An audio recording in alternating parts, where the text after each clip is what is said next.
is on day release. Demon sub tries not to crease, and D-Wise keeping nice and warm in bed with Russian uniform.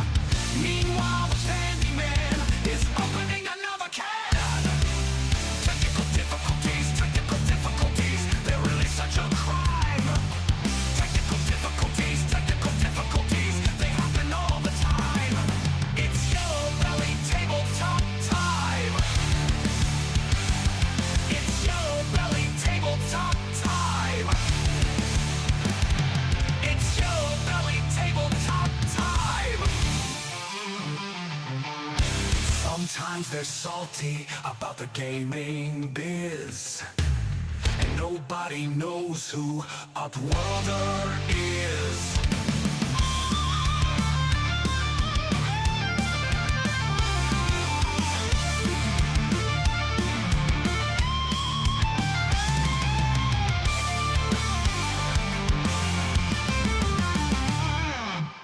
Technical difficulties, they're really such a crime. Technical difficulties, they happen all the time. It's Yellow Belly Tabletop time. It's Yellow Belly Tabletop time.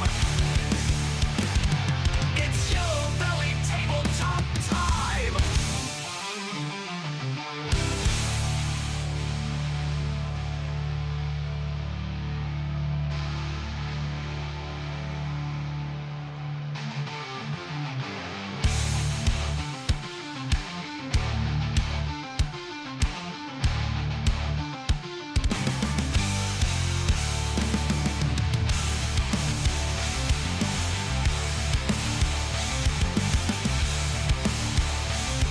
It's Yellow Belly Tabletop time.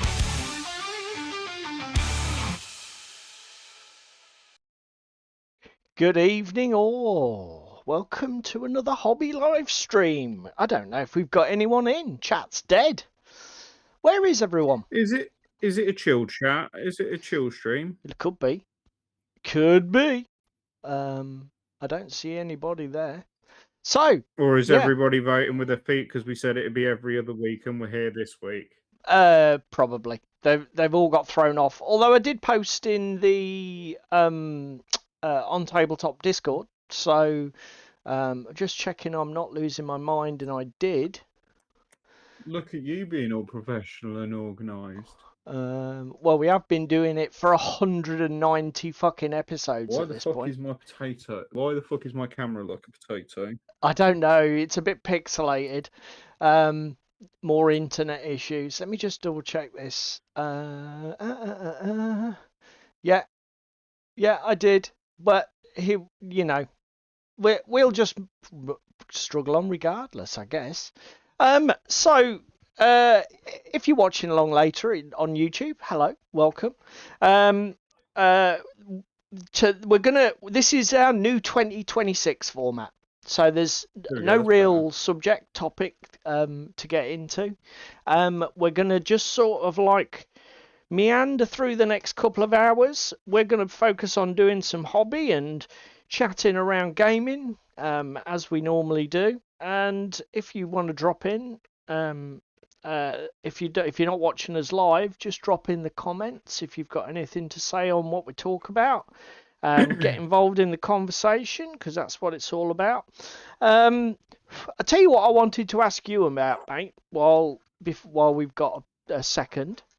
I had a weird sort of print fail to yesterday. This was. So I'm still printing this Stalingrad railway station for our next bolt action. And I don't know if you'll be able to see, if I put that against the wall, the background, can you see how that has slipped? So you've got a shift in your layer lines. Yeah. So starting at roughly halfway up, the whole thing has shifted just by a mil or so, but it has done it 3 or 4 times over a series of layers, like it's stepped. Now What, as in? Yeah. I don't know if you can. Can I Have get you it? checked your belt tension? Have you checked your belt tension Hi, lately? cheese. Hola. Well, look, I'm not an engineering guy. I'm a healthcare guy. So the belt slippage was what was worrying me. My question to you is, would you expect belt issues on a printer that's less than 12 months old or 12 months old? Yes, because it's like any form of rubber belt. It will Okay. stretch. So what do I need to do? Do I It's the need same to reason you have to get your time. Right. Come Okay. down to my desk cam a minute, and I will Do show you via the power of my desk. do I need to go online then and look at something specific for my printer? Right. Yours is a similar format to this, isn't it? Yeah, so it's got like the bed's forward and backward travel, which is fed by a belt, and then the print head does the other direction, and again it's on a belted chassis. Yeah. Yeah. And then you've got a lead screw for your Yes. Z-axis vertically. This belt here Yes. literally should just pluck and sound a little bit like a guitar string, not that I can show. Right. But obviously you can just adjust this Okay. backwards and forwards. The other interesting thing, which orientation was it on the bed? Was it the big flat side that it shifted this way, or was it this way? It was, if you imagine the bed is top down to you, it was actually on 45 to give it enough room. So it was diagonally. Hello, Crispin. So that's I'm just going to say, we're not specifically that's doing 3D that's printer help. a really weird failure then. Okay. Because if it was at 45, It has. I'd expect to see it more pronounced in one direction than the other. Okay. No, Whereas that's pretty flat along the front. It is basically. It looks like it stepped out 0.5 mil in both that direction and that direction by the same amount. Weirdly. So it may be a file issue. Do you know what? Just in case it was a glitch with the slicing, I did re-slice the whole file and started again from scratch. So I did think, was it a software thing? So I did actually do that, and I'm running a reprint now. But yeah, and the thing is, because of the way it works, you can see the layers where it did it, and it actually stepped out 1, 2, 3, 4, 5, 6, 7 times in both directions at the same time. The other thing is, okay, Crispin said his did that. You know. How? Don't say that, Crispin. Yeah, the other thing, Paul.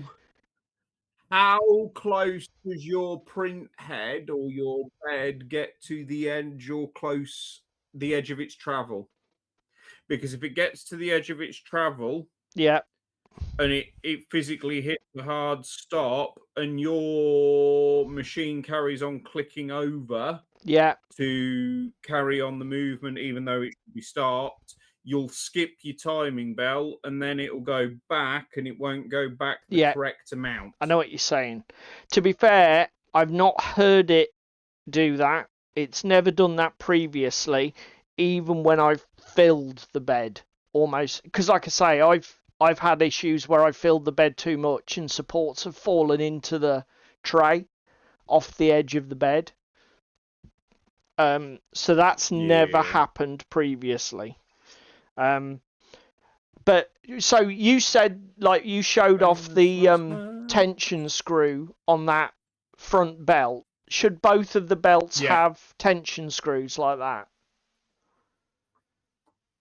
Does the horizontal one have one as well? To the right hand, yeah. Okay. Yes, it I'll- does. It's off to the okay. right-hand side on my machine. If it fails this time, I'll look at that and maybe look at fixing that.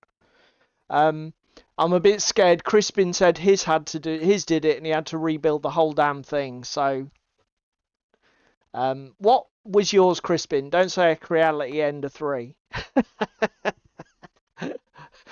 Probably was an Ender 3 or an Ender 3 clone, because that's what every fucker's Or I got. will cry. I will cry.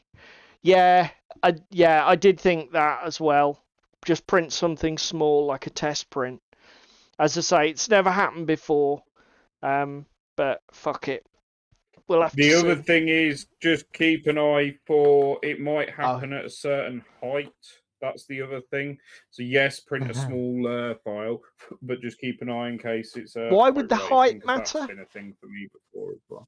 Why would the height matter? Just for the uneducated. It could be a certain amount of time, things getting warm. Okay. Certain voltages in the printer, your stepper motor gets warm, and then Okay. it doesn't step as efficiently. Yeah. Okay. So that could be another related thing. So basically, the length of the print rather than the height. Heights. Yeah, and again, height matters because again, you can get resonance with your print speeds. Okay. It looks like I tempted fate, guys, by saying that my first year of 3D printing had been no sweat. But boys and girls, to be honest, the biggest printing news, the biggest fucking ball bag is the waste of plastic. That's what that's virtually irks me the most. There you go, Viking Longhouse, boys and girls. Do you want to put it on your desk cam so it's a bit less pixely? Yeah, let's come to desk cam because desk cam's slightly less pixely. Less potatoey. It does look better.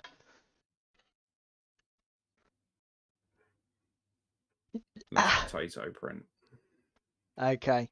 Well, hopefully it won't come to a strip and rebuild, because then I will be Elegoo Centauri Carbon is the way to go. Do you know what? Yeah. I've only had the fucking thing a year though. I don't want to buy a new printer already. That just seems shit. There you go. And then that's the back half of the other building. Okay. So Lines are to do again for the front half that's got the door in. Okay, so that's 2 sections. Yeah, it's got some these vertical lines, I believe, are like a wood texture. Oh, okay, that's deliberate. Okay, looking cool. Yes, because my layer lines go this way. Oh, because you just about there you go. So you printed it that way. It's like that. Yeah, he's obviously on commission, isn't he? Fucking cheek. So do you want to show off what you're going to be working on tonight? Yeah, we can do. While I'm here, let me just pull. There we go. So tonight, boys and girls, we will mainly just be dicking around with shit that's on my desk. So just before stream started, oh, that's a good shout. Rebase coated some brigade models, spaceships. That is because they've been sat on my desk that long that they've chipped against each other and annoyed me. Then we'll be maybe doing some Ragnarok and Carnevale. My God, he's got all of the projects going. Those are looking cool. I like that green and creams colour. Cheesy's trolling us. There you go, the cream top, the sort of pale blue trousers. Hello, Ewok. If it focuses, there you go. Yeah, I've got... Focus, you fucking whore. I bought some brigade models at Hereward, and I found them earlier. They are in that box there. I got this girly to paint. Liking it. My cat burglar when she focuses. Looking good, mate. I like the boots. Very kinky. I've got two like that with fucking knee highs on. Hello, still just a girlfriend. That's Sam's other half. David's other half, Sam. just in case you've never been Sam's here other before. half. Well done, sir. Well done. Hey, look, I'm But I tell I'm you over what, 50. just I can muddle my words. It's all part of dementia. there you go. We have a 600 quid? lion virtually done. Bloody hell, Ewok. Just got to do his up here. I must confess, I do want to have a few months where I don't spend too much money on models. I'm probably going to have to pay for some like a prescribing course through Lincoln Uni at some point because it doesn't qualify for NHS England funding. So Then this is the shit I was working on last week, boys. this and is all your girls. So we Ragnarok. got some contrasts down on some troops and some furs. See Sam's comment. She would be on time. That's the wife upgrade, and you haven't purchased that package. Could not give a flying fuck. I don't rise to bait. Right, mate. Well, we better let you crack yeah. on because you've got a fucking ton to do there. I've not spent any on miniatures so far this year, Ewok, but it is Fingers- only 15 days into the Yeah, year. I was going to say, fingers crossed, I'm the same Ewok. The only thing, I bought some magnets to put together the Stalingrad railway station. I will get some photos for everybody when I get all of the pieces printed, because it's a very nice model. I mean, this is a misprint, but this is one piece, like the size of my head. The front of it is 5 of these, so it's about 30 inches long at 28 mil. Actually, does terrain count? Because if so, I've spent $2 this year. Yeah, any hobby spending counts, mate. What did you? Oh, you bought some STLs, didn't you? Again. Yeah, I bought the Viking houses that I was just showing off. I think I bought the Stalingrad STLs last year. But to be fair, that is probably what I will buy first this year. STLs, because I want to get on printing the Wizard's Tower for my next Frostgrave mission.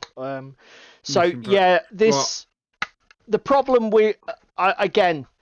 I'm done with fantastic. My cam, so. Okay, fantastic model, but at 30 inches by about 10, this thing is going to be a complete twat to store. So, my idea was to magnetize the sections so that we can store it in pieces. It should work okay. I've discussed a couple of options with David. And as I say, I've bought some 2x2 cylindrical, 2mm by 2mm cylindrical magnets because I should be able to drill into this to create recesses for them. Got a bag of 60 for a few quid. So we'll see how we go. But when it's all printed, I will take a photo for you guys. Because, as I say, it's looking like a hell of a thing, and it should make our Stalingrad missions fucking pop on the table. So, what am I doing tonight? Hello, Upworlder. What am I doing tonight? I am first of all going to show off these. I've actually, well, because Cheese Me. Or not the Stinky Cheese, depending on which YouTube name we want to use. The problem is, David said that, and I could have gone in and fucked around with the STLs, but my 3D modelling skills aren't great, so it's easy. For me, it's just less hassle to just drill 2mm fucking holes. I've got a 2mm bit. You're going to regret that. No, why? What is the inside of a 3D print, Paul? It's Is just it not hollow? yes. So where's the magnet going to fuck off to? Well, I'll just squirt a bit of fucking acrylic filler into it, then push the magnet in so that it grips, and then put And that is already far more effort than it would have been to have just added a 3mm hole in CAD. probably for you, but then again, you work on CAD all the time. For me, I wouldn't even know where to fucking begin. You don't know which way's up. So Anyway, sir, you've dicked around with some Blender and quite enjoyed it. yeah, but that number one, that was fucking around with assets for TTS that I wasn't going to print. Number two, although I've used the Creality sort of like slicer to mess around with primitives, actually hollow sort of like doing holes and shit, probably you should come round and show me how the fuck to do it, then I'll know what I'm doing. I've used Tinkercad before. I should probably have a go at trying to do it. Still can't believe fucking Windows got rid of 3D Builder. What you could do, in fact, do you know what? That's the thing. I know that you've got your medical procedure on Friday, so we're not going to be here next Thursday, guys, just to remind you, because David's indisposed and we're going to sort of drop into our fortnightly schedule. But that might be a thing. If you're feeling up to it on Thursday, you could talk me through loading something into like either Blender or Tinkercad and actually creating the holes in it. So first of all, coming back to my hobby, hello Toros. I've been on a bit of a hobby lull over Christmas. Struggled to find motivation to do any fucking thing. I've been playing I played a lot of computer games running up to Christmas as well. November was lost in Farm Sim and other things, and I even started a new Fallout New Vegas campaign because of the new TV show, which has been getting me excited for that. But I'm glad to say I've rediscovered my mojo and I'm back in the saddle. So it started with this guy's been kicking around for ages, just painted black, ready for the detail work. So I got back into me Batman, and I've been banging through the hero models. So this is for the board game Batman Gotham City Chronicles by Monolith.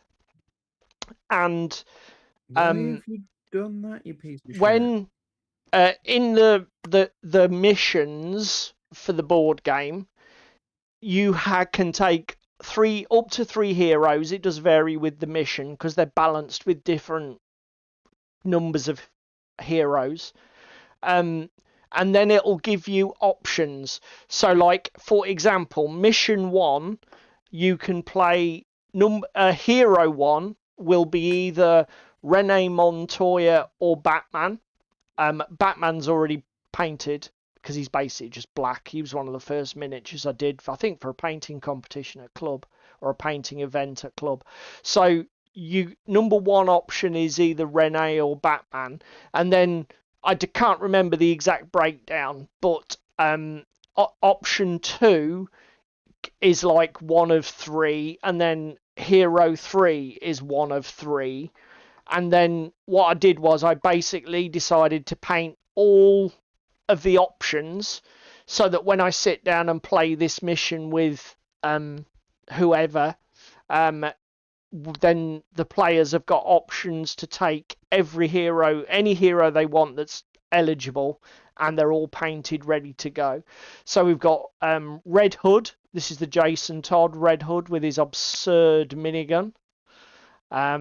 We've got the OG Catwoman in black which is a little bit out of focus, but she was dead easy because basically you just paint her belt and she's got these little fisheye goggle things on. Then there's this version of Catwoman.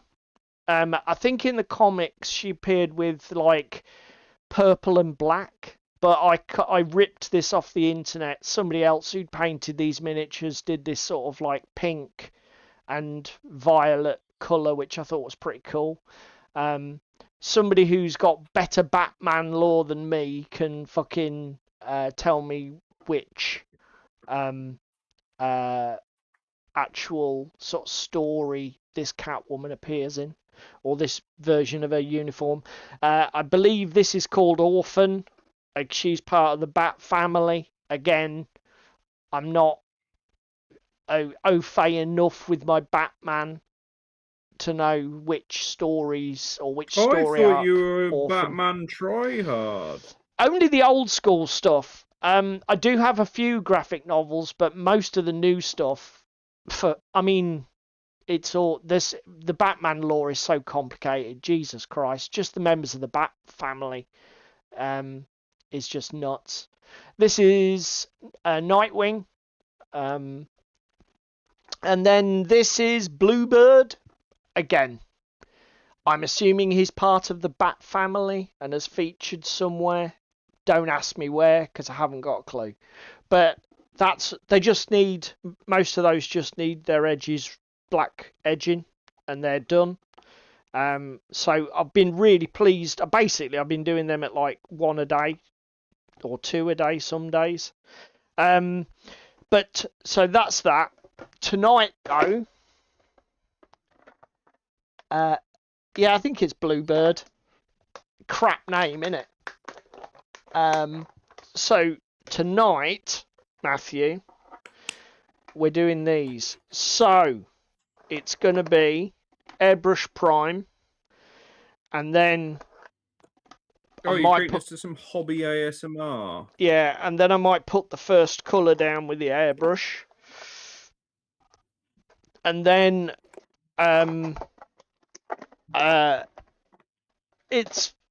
this is basically a painting experiment, because at the moment I do not know how I'm gonna paint these. So I'm sort of like in experimentation mode. I did have a word with Alex, and he painted his. He put the rear rank on the base, and then painted the front rank sort of on sprue, if you like, and then clipped them off and stuck them on. I just wanted to do this so that I could know what models, what bases I could get out of a sprue, because this basically came out of one Ashigaru sprue for the Wargames Atlantic stuff. So, yes, I've probably made my life incredibly difficult by putting these all on the base, but that wasn't the point. And yes, I could have used blue tack, but I don't mind making my life hard. It also occurred to me as I was reading through the Epic Pike and Shot rules and the other day, I need to do the bowman and the Teppo rifleman as skirmisher and fully ranked. So I'm going to need to do these differently. Well, funnily enough, Ewok, the back banners, when you look at a lot of the miniatures, for example, in the Sengoku Jidai book by Warlord, they are showing that the whole unit carries flags. But when I looked online, it said that the back banners were never issued to every soldier. The back banners were issued to certain soldiers, mostly to denote unit leaders, or like the equivalent of the sergeants and the NCOs in the armies. They do have a Japanese term, but I can't remember what it is. So all I was planning on doing was basically marking one guy out with a back banner, probably on each of the bases. Again, I don't know what to do about colour. One idea I've had is that in the Sengoku Jidai armies of the period, the armies were broken down into sonai, S-O-N-A-E, which is sort of equivalent of, I guess it's a company. So you've got like, 3 to 10 units of troops, all led by a sort of like a company level commander. And you see, what happened was each individual daimyo or warlord raised his own sonai. It was sort of like a form of taxation, like part of the taxes for your province where you had to field these troops for your leader, your sort of big boss. Warlord. Yeah, your warlord. So I was thinking, when I build the list, actually do a different colour scheme for each sonai. So they would all share the same clan. So they would like they would all be Oda clan, for example, but they would all have like individual aspects that reflected their like founding daimyo, etc.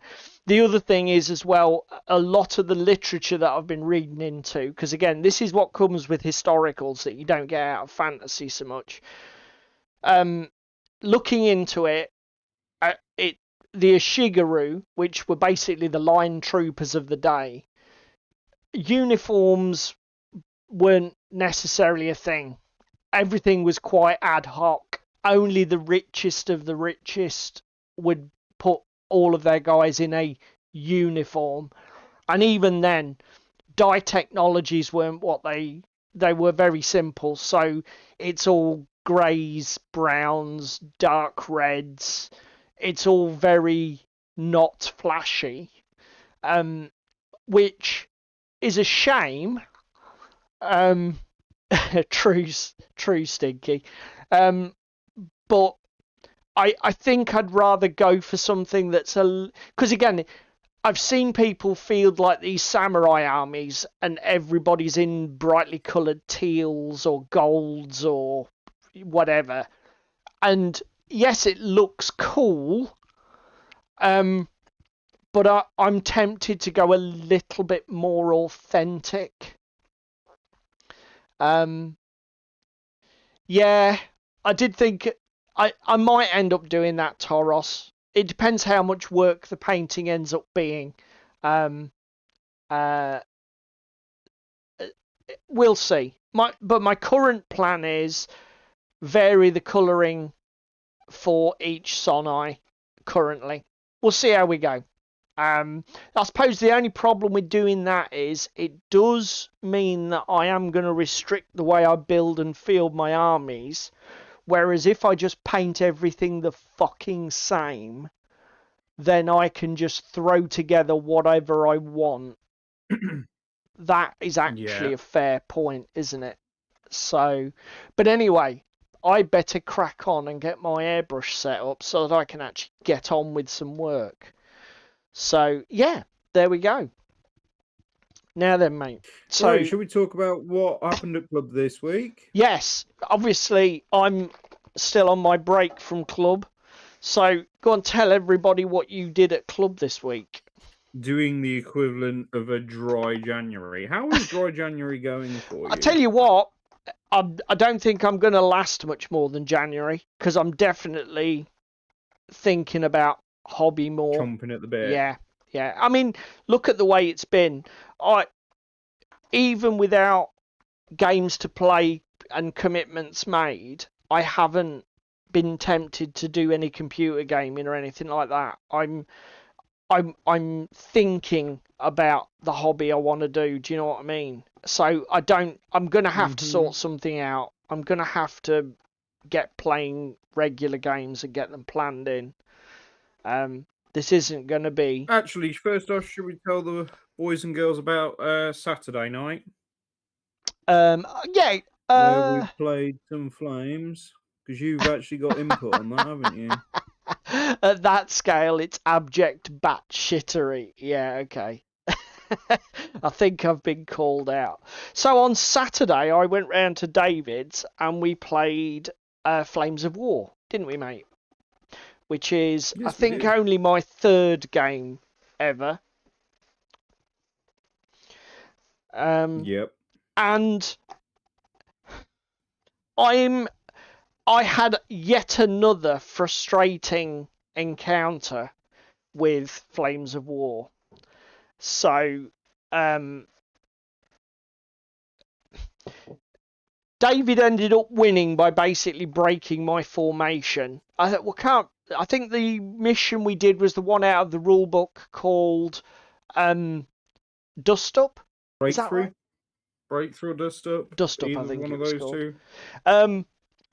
So we both we both had two objectives in our deployment zone, and the first player to fully control an objective wins, or the first player to break their opponent's formation wins. And basically David broke my formation by getting me down to only a single unit remaining from my formation models. Everything was... It wasn't a particularly killy game, I guess. What did I kill of yours? A couple of Both tanks. Pershings. 2 of my HQ.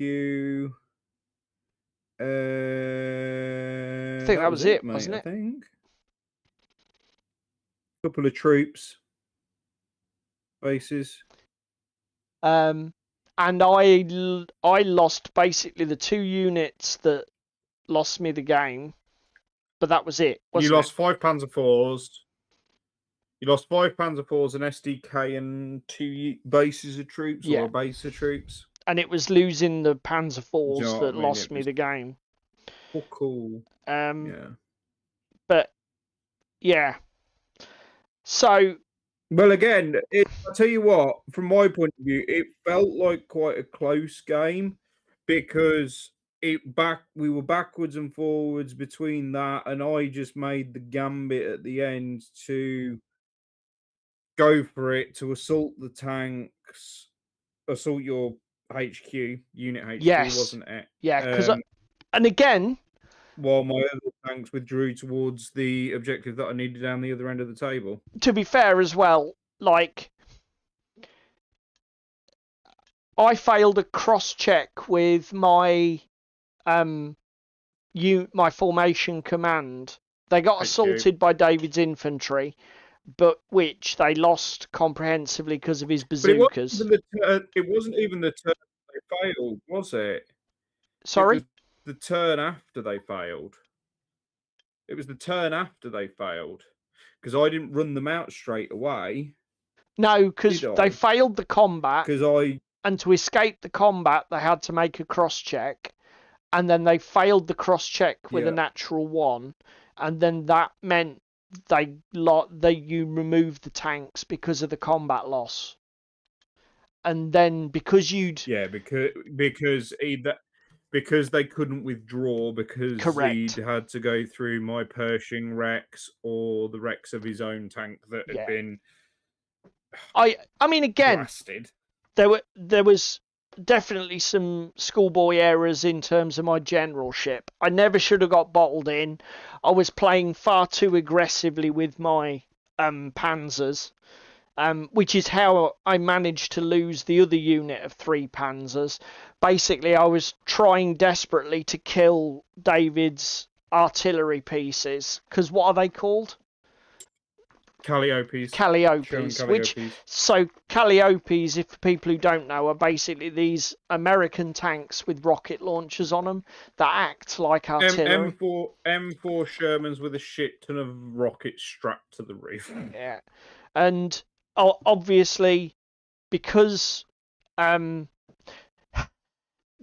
because of the way pinning works in Flames of War, they basically, those Calliopes completely shut down my artillery, and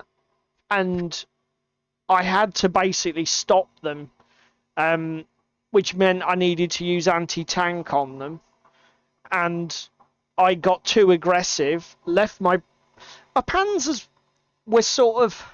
The problem is, my panzers were fine, they were covered for everything that was on the table, but then David got some reserves, and they just came on the table behind me, and blew me up. So, it's the way it goes. And he literally got, like, he literally wiped out the entire panzer section in one shot, didn't you? Yeah. From 3 Shermans. Again, American stabilizers on Shermans, and 76 ammo doesn't help much. Because obviously you get double shots even when you've moved, don't you? Yep. Which is pretty brutal. So again, with a -1 penalty. So again, I think you usually hit on 4s. I was within the 16 inches, Yep. so it was just basically hit on 5s for stabilizers, and I think I managed to put 4 rounds of the 6 into you, didn't I? No, you got 5 out of 6 through, and then I think again that spike. Do you know what I mean? The spike on the dice. Yeah, and then I think I saved one of, even though I'd only got a side armor of, no, that was no, you did only get 4 through, but again, because it was side armor, it was literally auto pen, wasn't it? Auto pen. Yeah. Yep. So it was like I was done and gone in one attack. Again, the problem I had with it was I didn't feel in control of what the outcome was. Yeah. Which is the frustration. I get it that it's again probably I bad generalship. I do get it. But like I say, I just felt a bit helpless about stopping stuff. Because, like I say, my options didn't seem great. My troops were massively outnumbered on the assault. And given the way the dice mechanic works, I didn't really have much chance of killing your infantry with my troops, because you've just got such a big unit. Yeah, it's a big old blob. And I mean, again, because it's such a big old blob, it was between 2 buildings. It was never fully in a building the entire game, was it? It was No. across several on the table. And again, the other problem, the other thing that made it a bit frustrating was that I won initiative, but I couldn't choose to give initiative to David, even though I knew from the rules that if I did, whoever went first couldn't use their artillery in the first turn. So I had to take the initiative based on a dice roll. And then David basically pinned my artillery with his artillery in the first turn, and then I couldn't roll my unpin check for love nor money. I think I had three. I couldn't roll a 4 up. I had 3 or 4 goes at it, and it just meant I played the whole game without any artillery. And once his troops got into the buildings, I had no other weapon against them. And then when they finally did rally, there's fuck all you can do about it, because it's a massive salvo template and your tanks were too close at that point. Exactly. Again, because I'd been too aggressive and I'd pushed my troops up too far. If I'd have kept my own tanks back and in cover, I guess the moral of the story is, just because it's an instant win type scenario, don't rush to the finish. No, that is a trap. Very much so. Right, Monday at Club for Me, boys and girls, I went through the cupboard sorting shit out. So I now have a list of all of the shit that I need to do and surgery that I need to undertake on the club terrain and bits and pieces. Managed to make an extra 30 totes worth of space just by doing some reorganization, which I found fucking amazing, not gonna lie. But then, boys and girls, we played some Commander.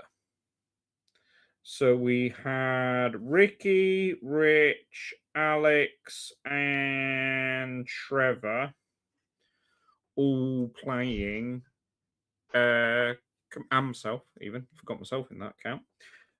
Playing Commander was quite a fun game. My green-black life gain deck was up at 70 life, and I don't quite understand how that fucking happened, because it wasn't really a threat other than the sheer amount of life we all had to chew through. So you weren't just putting seems out to- much damage, but you were getting yourself to a position where everybody's work was cut out, killing you. But yeah, that was, well, to be fair, that was Rich, because Rich was piloting that for his first game of Magic ever. Do you know what? I was just about to ask you. I didn't realise Rich played Magic, but obviously it was one of his first games then. Alone deck. Yeah. Alex has a nasty artifact creature deck with fucking caltrops in it, and his commander can give caltrops. Anytime a creature attacks, caltrops deals 1 damage to it, and it's an artifact. Right. He's got a commander, I can't remember the name of it, that turns that artifact into an artifact creature, but with the same printed text on it. Yeah. So whenever any creature attacks, and then for the low cost of... So he pays blue to do that, to turn it into an artifact creature. Yeah. Then for the low cost of black-white, he gives it Death Touch and Lifelink. Okay. So it's it's 1 ping damage, but with Death Touch. Right. Yay, boys and girls. So he very much politicked the table. He's like, who wants to swing? Right, well, I'm not going to turn it into this turn. And yeah, it was... So basically, if you attack him, he deals 1 ping damage to every one of your attacking creatures. Yes. Is that right? Yep. I was going to say, that sounds like anti-Krenko tech to me. That does sound like an anti-Krenko deck. I managed to get Entreat the Dead off. Which does what? So I had 13 tapped 2/2 zombies, and then Ricky was very rude and did a board, basically just 13 zombies, just made 13 zombie tokens for like 8 mana. And then the next turn around, I was going to play into a Varana the Lich Queen, which allows me to draw cards and gain life equal to the number of tapped and attacking zombies, which would have been draw 13 cards, gain 13 life. Okay. That's all well and good, boys and girls, but when the player before you does a storm board wipe with X's -2, and it kills every single fucking zombie on the board, it's really fucking annoying. Yeah. Love you, Ricky, but fuck you. Fucking that Chishiro deck, man. Oh my god, it goes off. Chishiro can go fucking ham just for Voltron commander damage. We had a fucking Taurian Mauler. So it's a shapeshifter in the bull kind of thing. Yeah. Whenever a spell is cast, put a 1/1 token on it. Okay. In 2 laps around the board, that had 15 tokens on it. Fuck off. It did. Oh dear. I mean, there was 5 players, so that's averaging out to what? 1.5 spells a player around. Do you know what I mean? Yeah. Which is not spicy, but it's already a base 2/2, and it's got fucking 15 tokens on it, and he didn't even have his commander out to add tokens to it. Like, that could have got even worse. Jesus Christ. Okay. So which deck won in the end? Well, we had to call it, and Oh, we kind of okay. said which one because of the live titles. Okay. Fucking Upworlder in chat with his fucking Simic Merfolk. That deck I've never seen work because it always seems to get mana starved. Right. This game, he for the first, what was it, 7 turns? He was only playing blue mana. He needed green for his Yeah. Merfolk. Well, so it got fucking kneecap right back. I've seen that happen before with that deck. Is it a precon? It is a precon. Okay. Should have quite a good mana base in it then. Don't know why that's... Upworlder, if you're here in chat, what mana did you have in your opening hand out of curiosity? What lands did you have? So yeah, we played some Commander. Cool. And then me and you have been doing a bit of research this week, haven't we? Because yes. Ricky wants a deck that's dragons. Well, yes. Obviously, if Ricky wants a deck, we'll have to help him build one. But the other research I've been doing, and actually this would be quite interesting, out of the people who are in chat at the moment, who's played Flames of War, and thinks it's a good system, and have you played any other 10, 15 mil World War II systems, and are they better, in your opinion, different in any way, etc.? Because that's something I was looking at following Saturday night's events. It wasn't so that we can, because obviously David's got a fantastic terrain collection. We've both got armies. So I started asking, well, what are the options here? So what alternatives do we have? Yeah, Toros is probably somebody who might know. I'll tell you who else might know, Shakos. Yeah, I don't know if he's in, but if you are in the chat, if anybody in the chat has an opinion or some advice and suggestions, be really interested to hear what they are. I'll tell you the other thing I've been doing this week, apart from just looking at Magic decks, I've fallen down the Total War rabbit hole. The Three Kingdoms. Yeah, been playing Three Kingdoms. I've got, I think, about 30, 40 hours in it at the moment. Is it the first Total War game you've played? Yes, it is. Okay. And I take it you're liking it then? Yes, I am. What are you doing What are you doing for your battles? Are you auto-resolving or playing them out? If it's so broken in my favour, I'm auto-resolving. For the closer ones, I'm actually playing them out. Okay. Or sieges, because I quite like sieges at the moment. I quite like just being a dick and using my cavalry to bait the opponent out. Because I'm playing the campaign, I'm not playing online.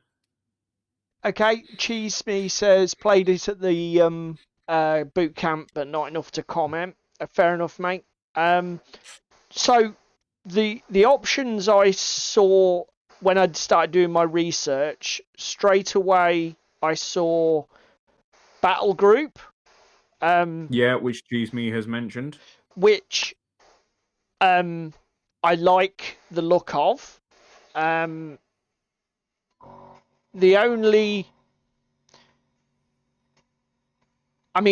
Basically the gist of Battle Group seems to be it's not necessarily better, it's just different, because it's a slower game and it plays better at lower model counts.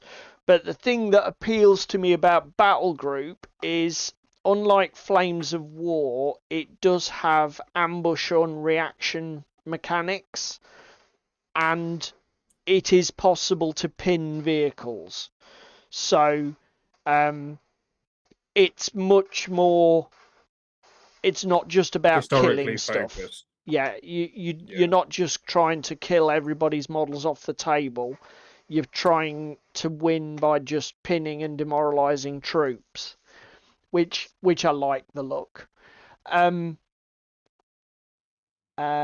Yeah, it did seem, a lot of the videos I watched, it seemed to be the choice for people who like to play historical recreations rather than balanced games.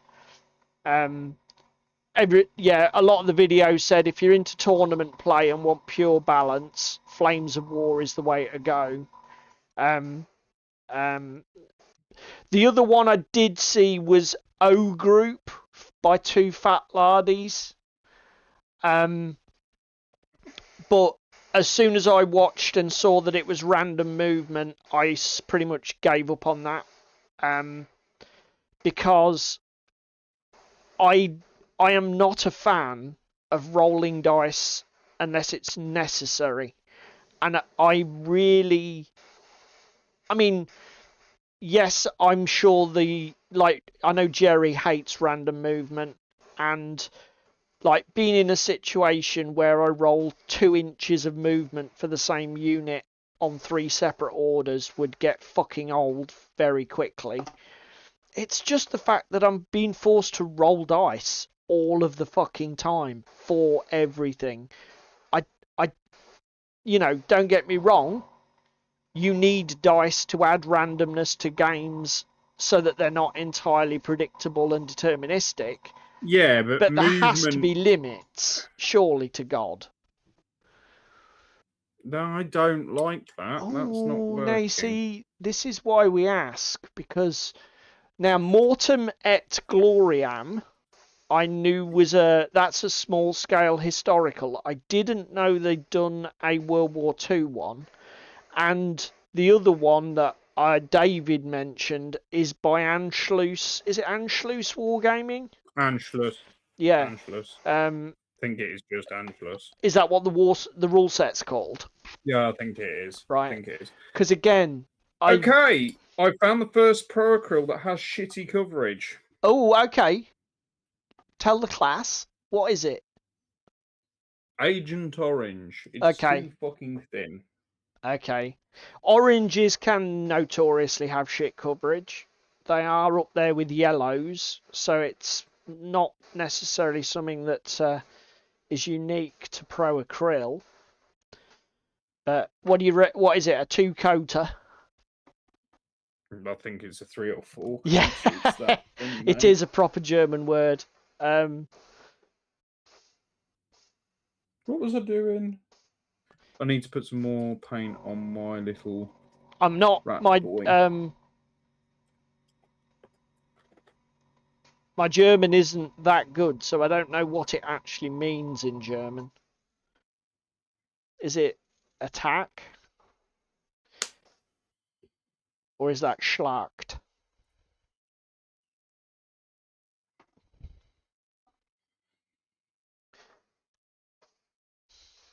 Right.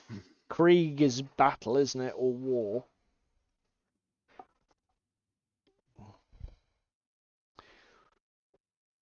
So yeah.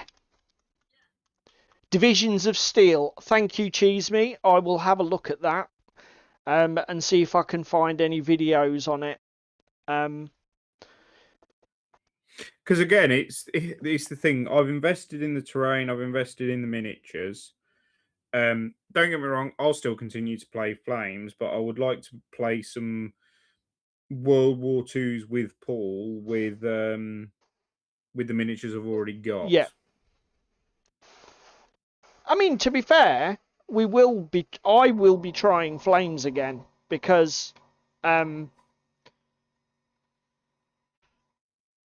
everything I've seen online says that the things that are a problem for me aren't a problem for other people. So it must be there must be an element of poor generalship, and I'm just not getting how the game is supposed to be played. Which is something that's very difficult to get out of battle reports. It's very difficult to see what you should and shouldn't be doing because of the way people... Evening, Shakos. Talk of the devil and he shall appear. Shakos, have you played a lot of Flames? So the question the question is, I had another game of Flames that's on Saturday at David's. Again, found it more frustrating than rewarding, which I'm sure is a me problem. But I was looking at other World War II systems in that scale. So Battle Group we've Shackles has played a mentioned. bit, but mainly V3. Okay. This is a question for you then. Apart from the modified point systems and army building, are there a lot of differences to the basic rules in V3, or is it very similar to V4 from the actual core mechanics?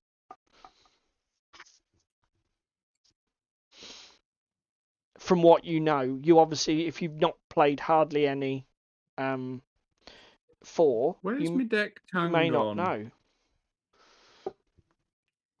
Where's my deck tang gone?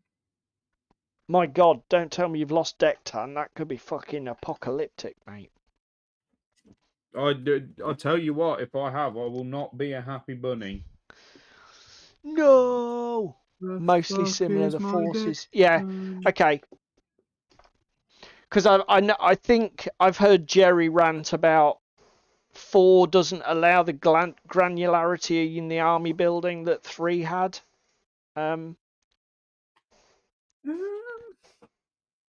Got my silver.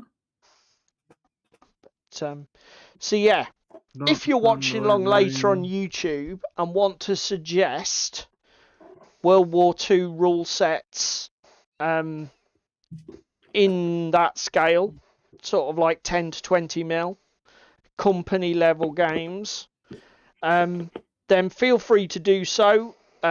If YouTube will allow you to post links to another channel that's done a fantastic breakdown or rules review or similar, then that would be great.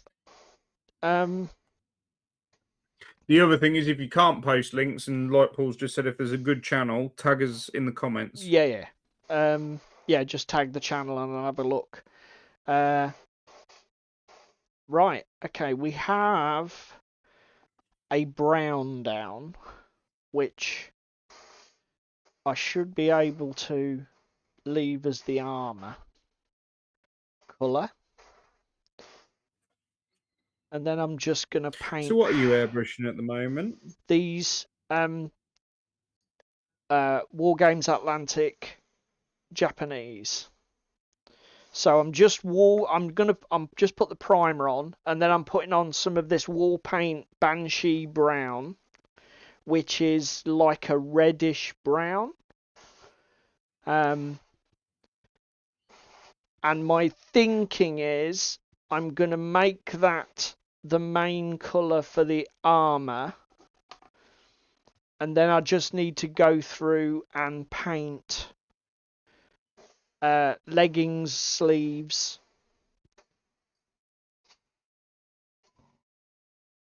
and hats, and these troops and faces, obviously, and these troops should be done.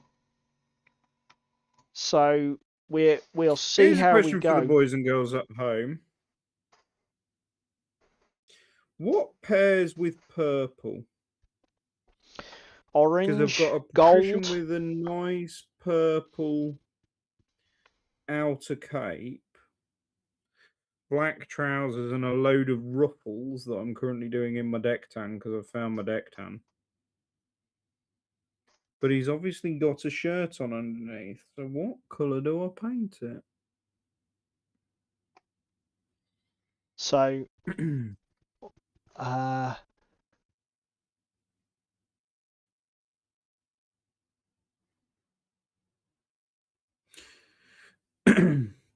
Now, interestingly, I would say so you've played Battle Group, Shakos. It does look very different. O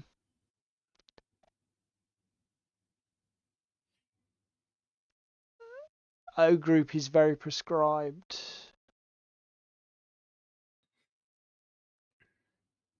Can't find the Divisions of Steel. Okay, so Divisions of Steel might not be a thing. That was the Mortimer Gloriam adaptation, wasn't it? To be fair though, if it's like Battle Group has only ever had two printings. They did a sort of second edition, but the changes were so slight that they actually put the changes up for free, I believe. So that if you had the first edition rulebook, it was almost basically like if you've got this errata, you're good to go. You were sorted. Yeah. That orange is a bit shit to go on, and it's also a bit bright. What do I do? I've had an idea. Yeah, but it's like I said, Shakos. When I've got to roll dice every time I make a movement order, I'm like, really? It's like, I don't really want to be rolling dice for movement orders. I'm going to go with a red, I think. Call me a miserable git. I'll have a look, mate. Anyway, boys and girls, what's everyone been up to this week, hobby-wise? Yeah, what have you guys been doing?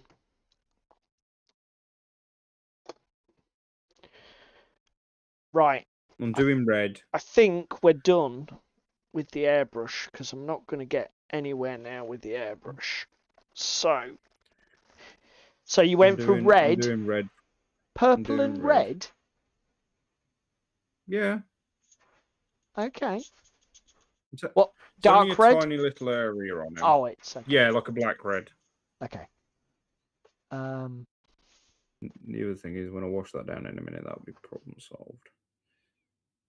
Right, matey's clogs are going to, I think, be a leather brown. I don't think I've seen... I'll tell you the only thing that I've seen on the internet... Yeah, here's the thing, right? No, I said the weeks when I wasn't streaming, I would be there. But I streamed on I'm streaming. See? I'm streaming. Or do you mean my fucking... is this the New Year's... Is this the fucking no new games thing raising its head? Cheese me.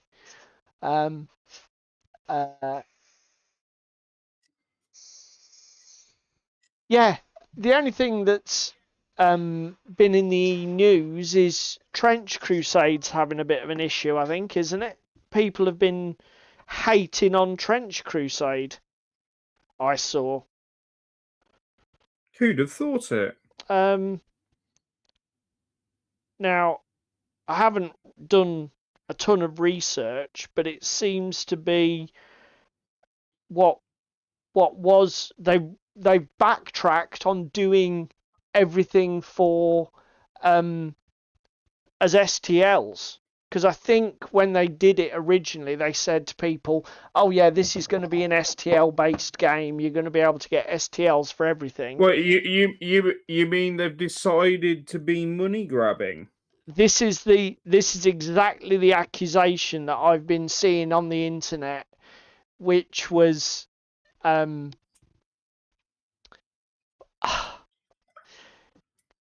tell you what, Crispin, do you know what?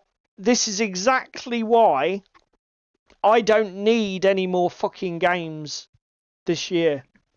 Because, like you say, Silver Bayonet, where's that? That hasn't even got to the goddamn table yet. So, yeah. He's old and senile. He'll forget about it, boys and girls. Stop worrying.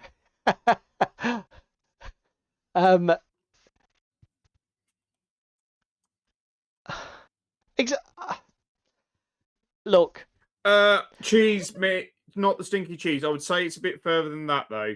Because if they've promised STLs and they're not supplying STLs and they've gone back on it because they realise they can profit off it better if they don't ship STLs, that's a different thing to saying, you know, these miniatures that we made STLs for, Yeah, we're gonna sell them to people that don't own a 3D printer. Is that okay with you guys? Well, I don't see an issue with it.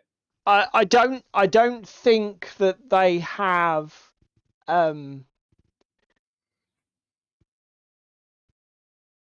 yeah, that's exactly what I thought it was, Shakos. That it's everything that was done as an STL in the original Kickstarter has been shipped, supplied, made available, blah blah blah.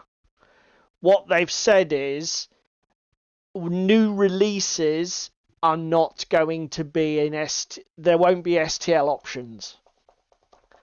New releases will only be either whatever they're going to do, plastics or resins or whatever. I mean, What's the problem though? Because I'm yes. fairly sure they won't do a GW and clamp down on all the third-party support that they've been getting. I mean, in a way, you can't. I can't blame them because it's like the game was obviously I'm seemingly way more successful than they were anticipating. I don't because what was it, 3 million or something insane.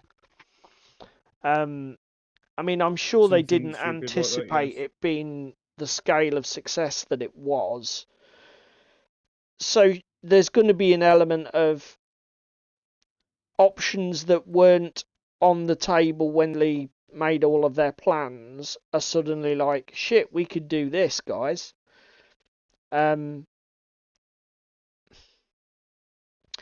And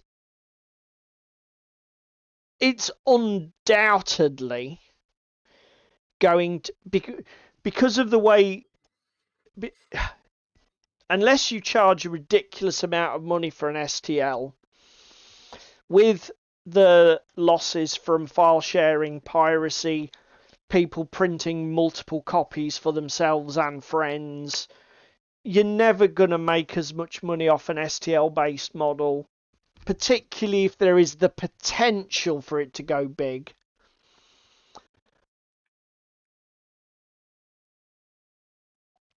Oh, okay. Okay. Okay, so they've already okay. Yeah. Okay. Question: wasn't some of the dev team for Trench Crusade from the school of GW? Yeah, well, one of the main designers is the guy who wrote More Time back in the day, wasn't it? So, I hate to say I fucking told you so, but Now, leopards don't change their is it spots. true, David? Do you actually hate to say that you told us so, or do you actually quite No, like it's my saying? favourite fucking phrase in the world. Um, And I didn't understand at the time why everybody was getting such a hard on for the game. And now magically the hard on's gone flaccid. The bubbles burst. They've woken up in the pub after fucking it with their beer goggles on and gone, oh, that was a bad decision. yeah. Again, you know, I'm I not have very little sympathy. Right? gonna criticize the guys behind it because they want to make the best decision to maximize their earnings from their project because that's their livelihood, and why the hell wouldn't they? That just seems But again, berserk. they didn't they didn't fucking design it as charity work, so why are you No. expecting them to give you STLs as fucking charity work? Um, Oh, wait a minute, it's because you have a sense of entitlement because you bought into it as an alternative from Papa GW because they stated it was going to be STL based, and then magically, because the goalposts have now shifted and moved, you're getting salty about it. Read the fucking room, darling. yeah. Fucking GW already were pulling the fucking wool over your eyes and fucking shafting you. What's one more company between friends? Sorry, inside voice. Yeah. Uh, yeah. I have no don't know. sympathy. Do you know what I mean? Yeah. Right? Get a proper fucking game. Go play some Frostgrave. Go touch some fucking grass. Yeah. This should have been on the wall. As soon as people saw that it was as popular as it was, they should have expected this, really. You know. I hate to say it, but fucking told you so.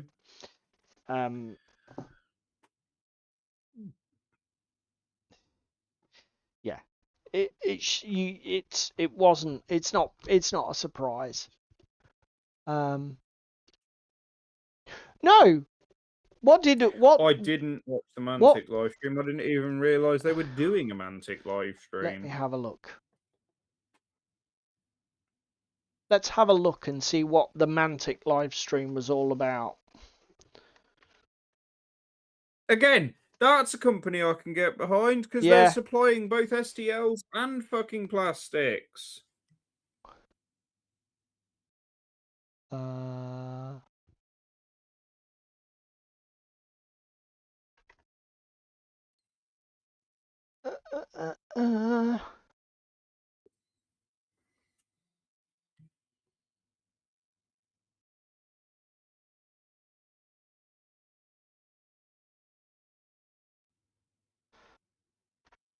When was this? Today?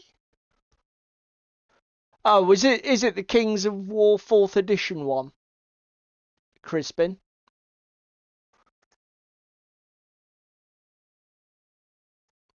Right. Share. Copy.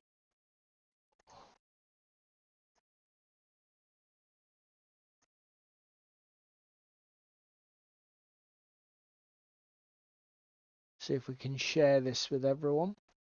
If it wants to load, that'd be nice.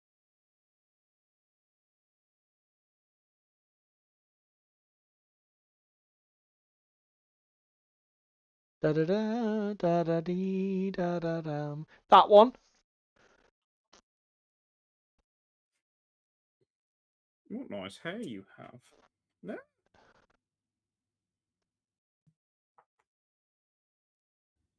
Okay.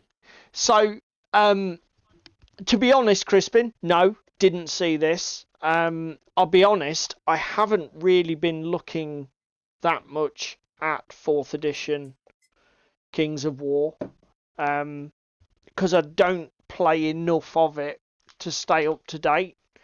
I have played a bit of 3rd, and I have obviously a ton of fantasy armies that can be used for it. I did watch a couple of the videos that came out when they first announced the new edition, and I'll be honest, because I'm not into the competitive side, I didn't even understand a lot of the changes, because I think a lot of the changes, correct me if I'm wrong in the chat, everybody, but I think a lot of the changes were to do with stuff that was broken in competitive 3rd edition, like funny movement shenanigans where you can get charges off that don't really make a lot of sense. Sort of lot of what I would call non-intuitive play patterns that are, you know, perfectly legal in the rules, but actually make absolutely no fucking sense in the context of medieval wargame style combat. Do you know what I mean? So correct me if I'm wrong, but I that was the gist I got. And as I say, because I don't play much, and certainly I don't play it competitively when I do play it, a lot of it was like straight over my head. I was like, I have no fucking idea what you're talking about, because they were on about things like corkscrew charges and stuff like that, and it was like, don't know. But I agree with you guys.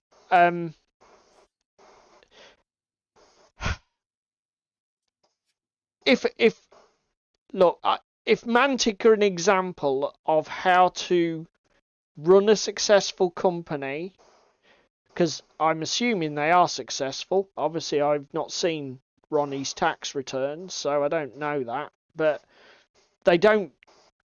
There doesn't ever seem to be any gossip or worry that Mantic are going to fold tomorrow and go out of business. And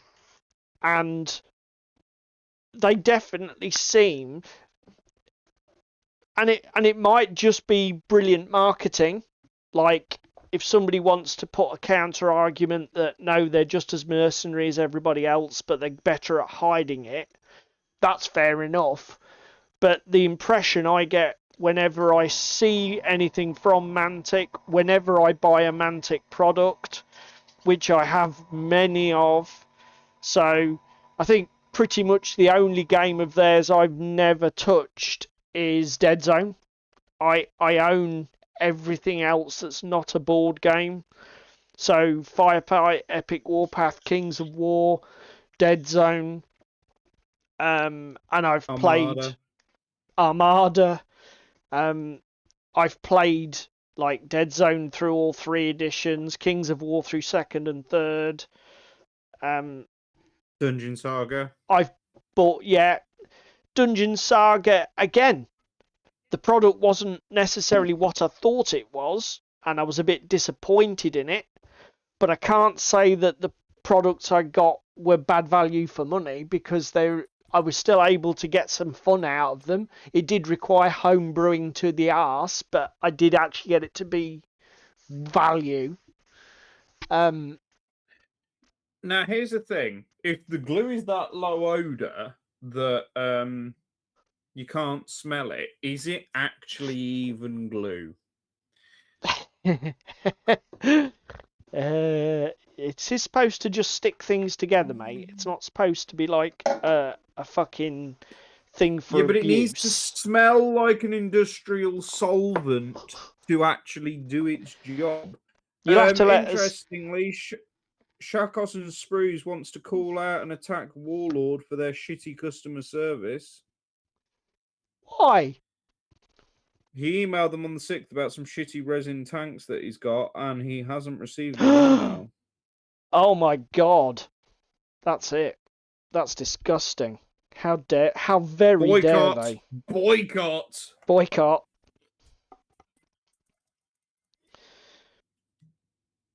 Oh, Dreadball. Dreadball's another one Crispin's just mentioned. Yeah, like you, Crispin, I've only seen good things about it. I regret not getting into it, to be honest.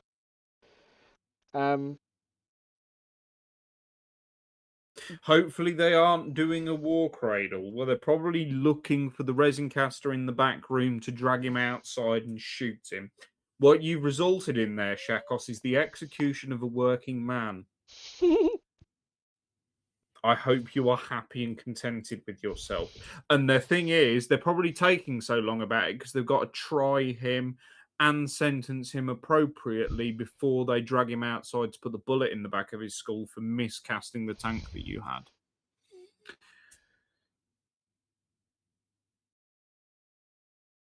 Again, this is the comment me and Paul were saying like the other week. Guild Ball. We both have Blood Bowl, and we've played far more Blood Bowl than we have Guild Ball. Do you know what I mean? Guild Ball is a game that I love the couple of times that I've played it. Have I played it enough? Definitely fucking not. Do I need to play it more? Definitely fucking do. Have I got an army for it? No. Not yet. Although you I got STLs. I was going to say, you can print one now, can't you? STLs. Yes, I can go buy STLs. They weren't in the fucking My Mini Factory sale. I was a little bit disappointed about that. Little bit disappointed. Where the fuck is my grey? Why am I losing all of my paints? What is going on here? Okay, guys, what this experiment has taught us is that we are definitely going to be fucking painting these off base. So this How was badly has it gone? Evening, Rich.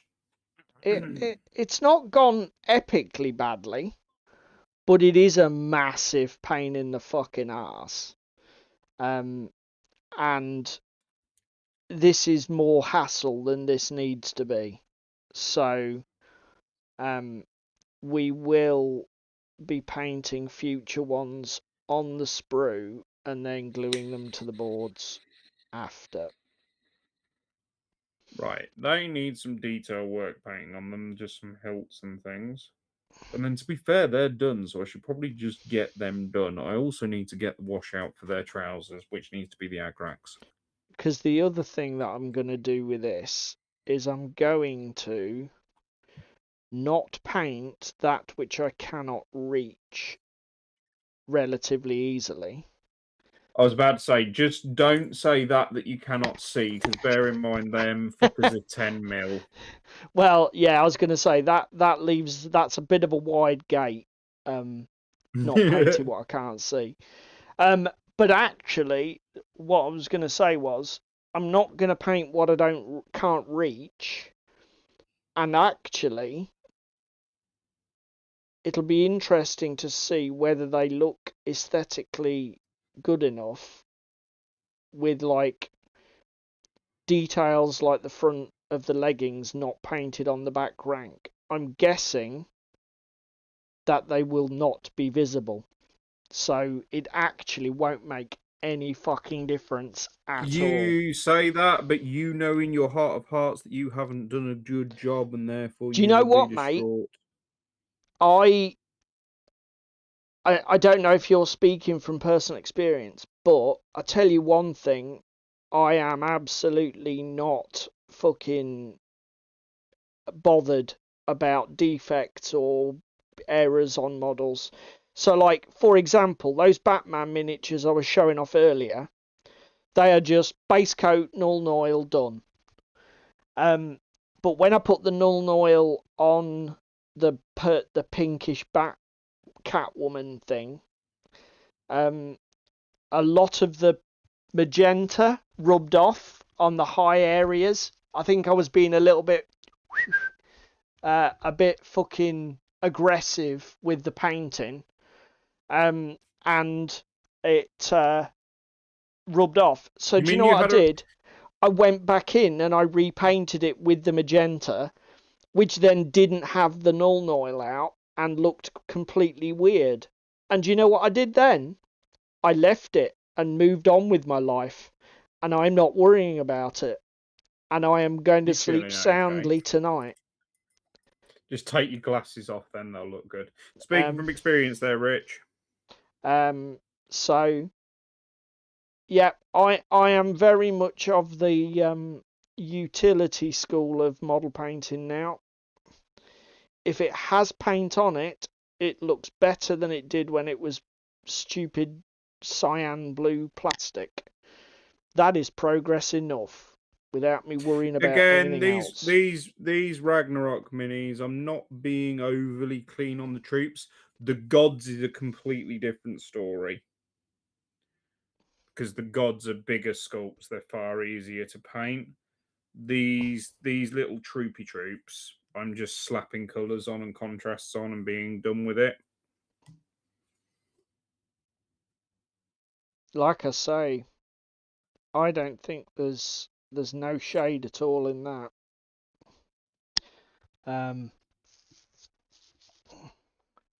Well, again, when you look at how much I've got to actually fucking get on with and paint. I'm painting, so I'm done. I'm going to leave the banded armour as Banshee Brown. I'm going to do the leggings and the sleeves in khaki. I might not even know. I'm not even going to do the sleeves on most of them because they've actually got the armoured panels running from shoulder to forearm. So it's only where the back of the arm is exposed at the rear that I'm going to need to paint at all to show that they've got like a smock on.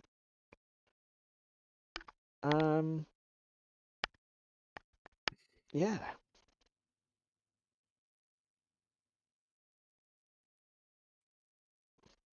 Don't get me wrong.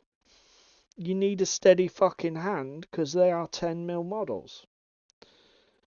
But That reminds me, I've got Epic Warpath to start at some point soon. they're not going to be that difficult to paint, famous last words. I'll tell you what, this bronze over this wash on the helmet looks awesome. That's better. That's a proper like Anglo. I know I'm painting Vikings, and therefore he's got an Anglo-Saxon helmet on, so we'll gloss over that subject matter. But you know, like the Sutton Hoo helmet with the bronze and the silver. Oh, that's something. Am I being thick, guys, or was there no weekender on Sunday on OTT? Who said they could have a holiday? Yeah, that's what I thought, cheeky bastards. Oh, boys and girls, who's bought their UK Games Expo tickets? I'm going to do ours when I get paid next week, mate. Okay, super cool. Yep, no weekender. What the fuck? Why? So don't you go buying any. No, I won't. Well, that's bollocks. What's all that in aid of? Making you excited for this weekend's weekender.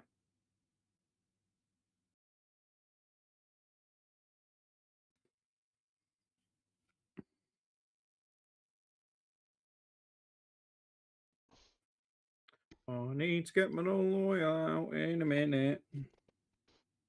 Yeah. Then again, do I just fucking assemble these? Do I just go say fuck it and not paint the fronts anyway? Because if I can't get to them, I won't paint them. Chakosh, you're not meant to tell everyone where we're hiding. Shit.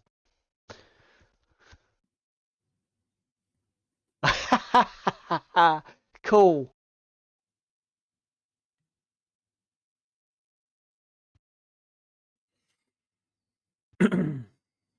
Yeah, do you know what, Rich? It looks good enough for me. It looks good enough for me. It's the other thing, that shit's 10mm. Like, genuinely, how much do you need to do?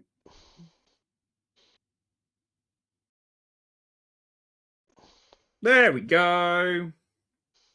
He looks all right. Let's get some fucking wash now, shall we? Now, boys and girls, what suitable alternatives have we got for Agrax Earthshade? Because I'm not giving GW anymore, and I'm fast running out. You've got both of your Vallejo dipping washes, haven't you? Yeah, but I Do can't be asked to make 50-50. a batch, man. Do 50-50 in a dropper bowl.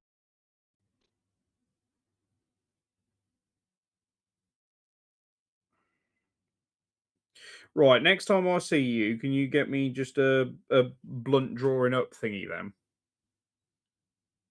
Syringe. Like a baby med syringe. Yeah. Yeah, of course I can.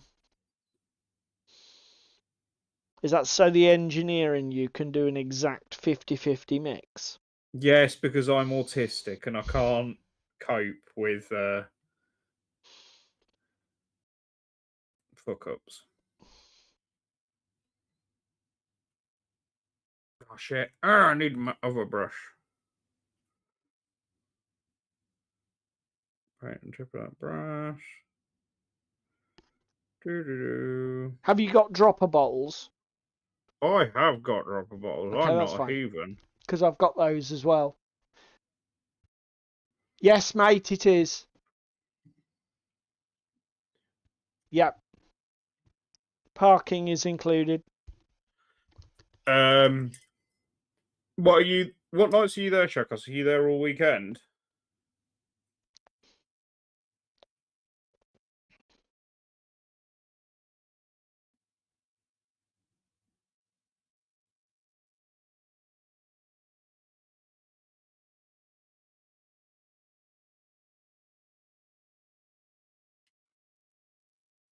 Happy days.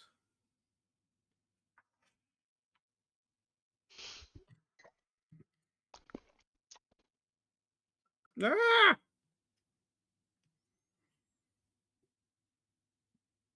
Just make noises because it's easier. Right.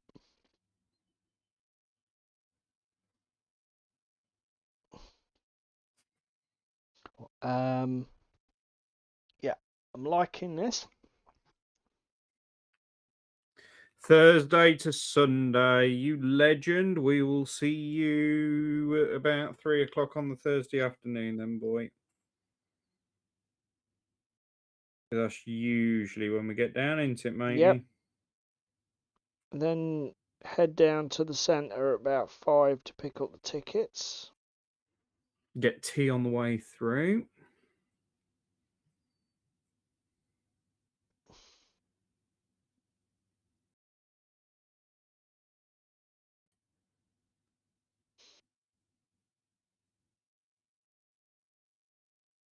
Yeah, I mean,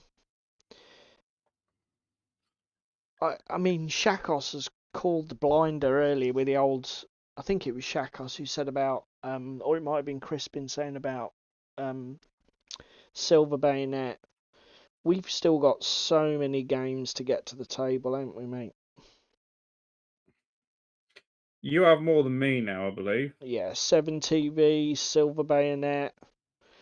We've both got Epic Walkpath to do.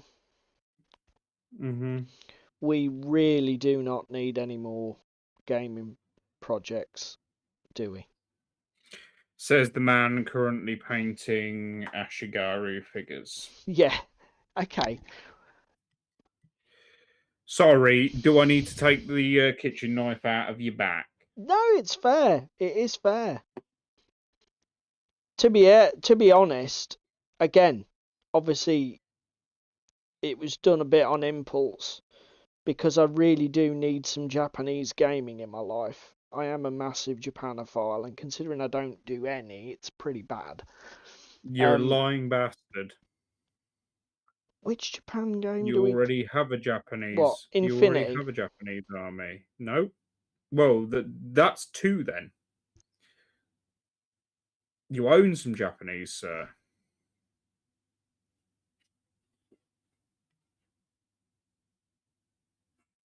I own.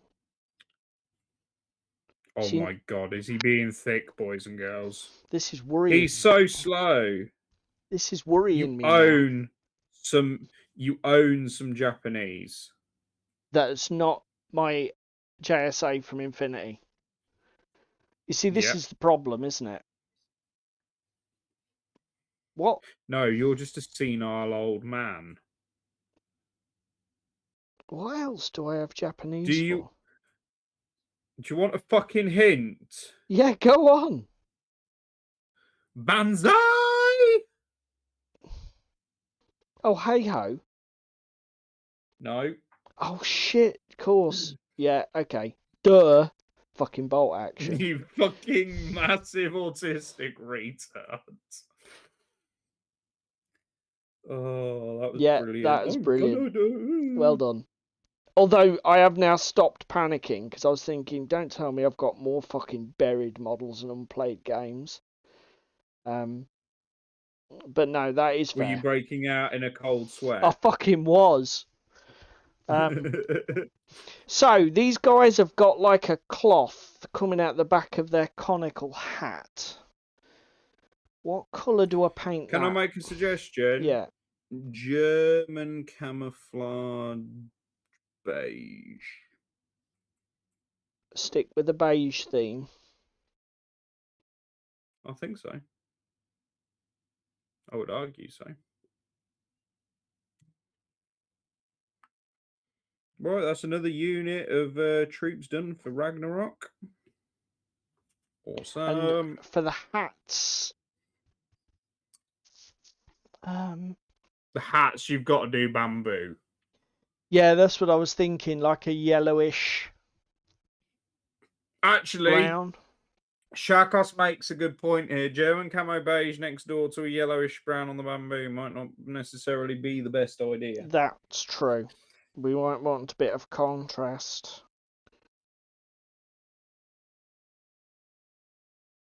Because I think with models at this scale,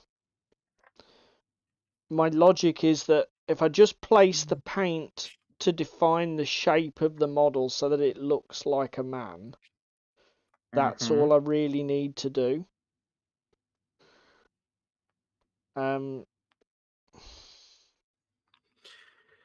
Yes, I appreciate your sentiment. Do we go for something? Do we make that the strong colour of the unit? Here's an idea. Why don't you paint all your units the same,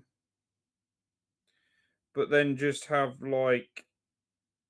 Have you got a colour that you've got 2 or 3 of? For example, blues. So Yeah. you've got a couple of different shades of blue. Yes.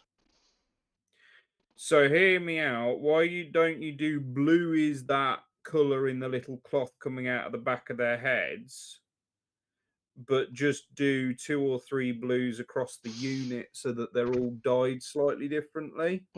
That's not a bad shout, as it goes. That isn't a bad shout. Because it gives you the force organization, but it'll allow you to differentiate as well at the same time. Do you know what I mean? Yep. No, I know exactly. Without having to get 15 different paints out for doing all the rest of the uniform. And also, because it's on the top, it's the easiest part to just go, aha! It's also on the top at the back. So I'll be looking at the back of their heads. So actually, it'll stand out to me as the general the most. Which makes it an awesome shout. Because again, if you've got a couple of different purples, a couple of different blues, you can do a couple of different units in that colour. Do you know what I mean? Because at the end of the day, it doesn't matter for differentiation purposes.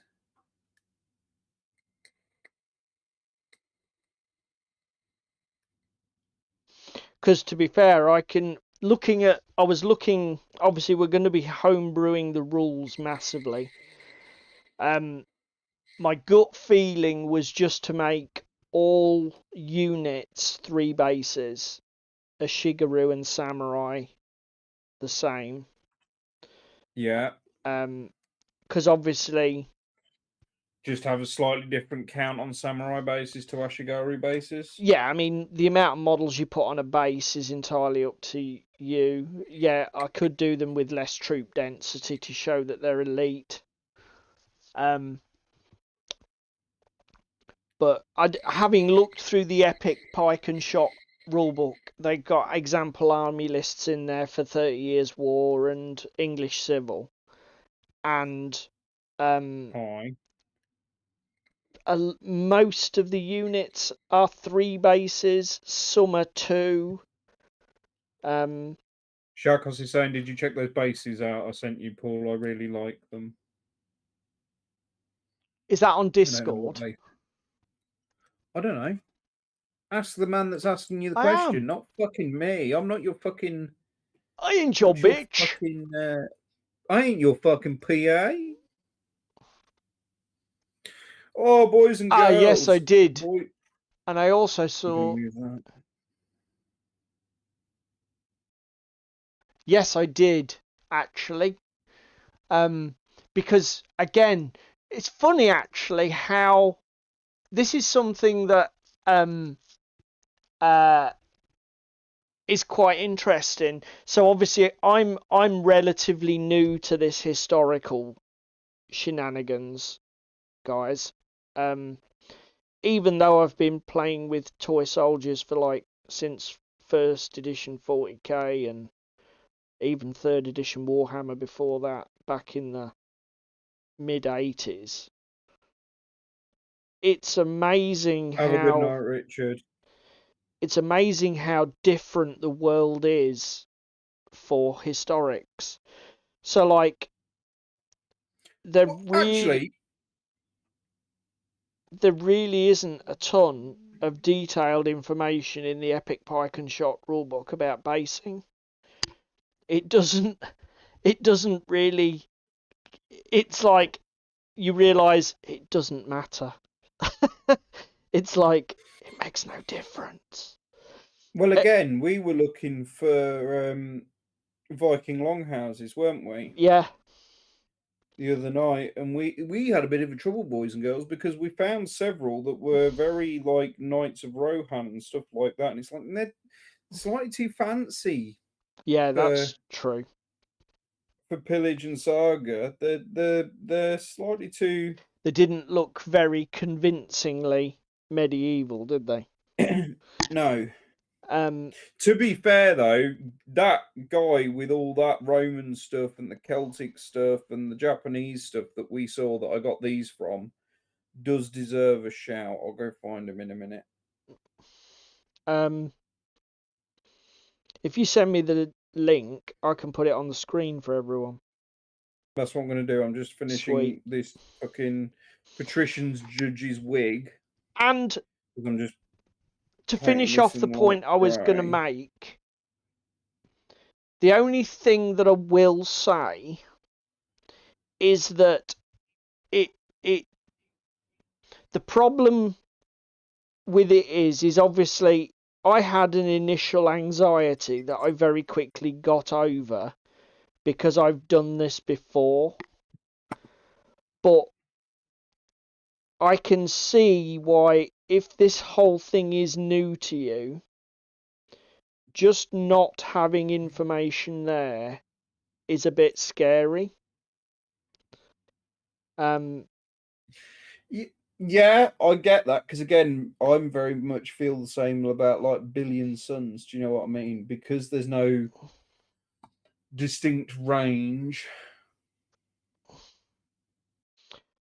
And I guess the people who do these games aren't probably that asked about accessibility and recruiting new players. But if I can, if anybody who is,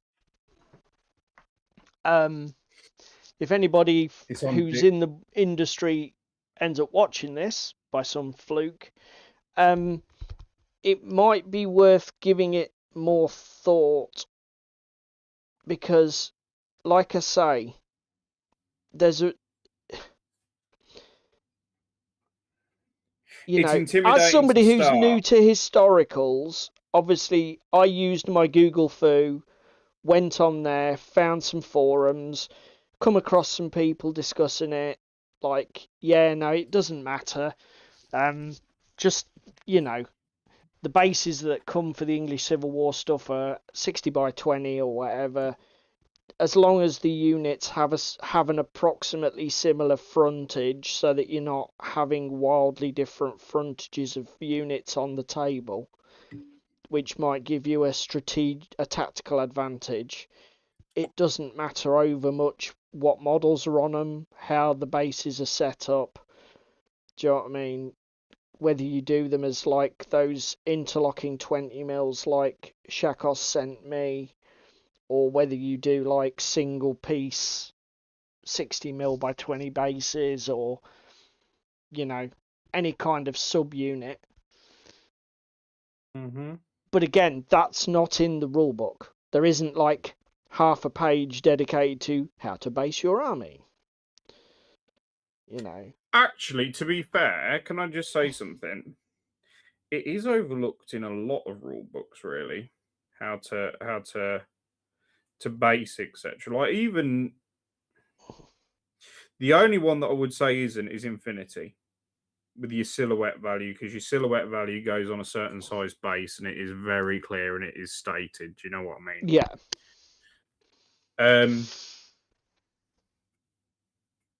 Like Bolt Action, I know they send them with the bases.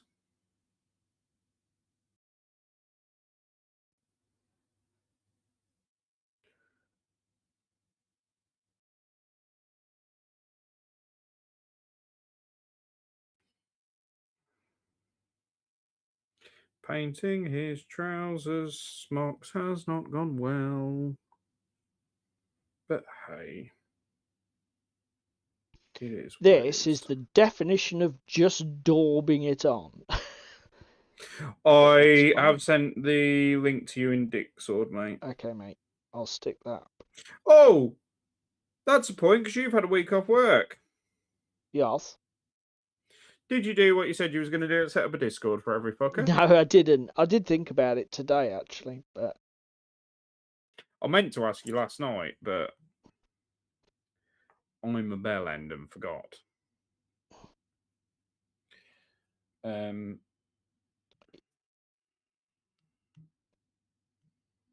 yeah, today ended up being a little bit chaotic because my wife's not well. She's got a water infection, so I ended up having to run to the doctor's with a sample and get her antibiotics and stuff. So no, I didn't. But I did think about it at about 6 o'clock tonight. Right, I just got to touch his socks up and then we're golden. Awesome. So deeper, go for deeper base. 60s per, but 30 or 40. Is that for the depth, you mean, Shakos?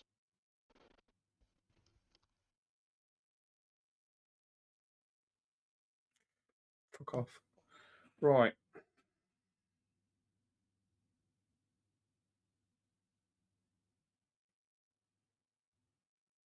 Is that just to stop units becoming too strung out and skinny? Is that the logic there?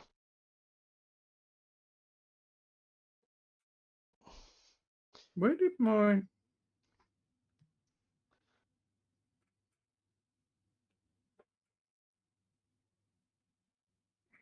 I don't know where the fuck they went. I don't know. God damn it.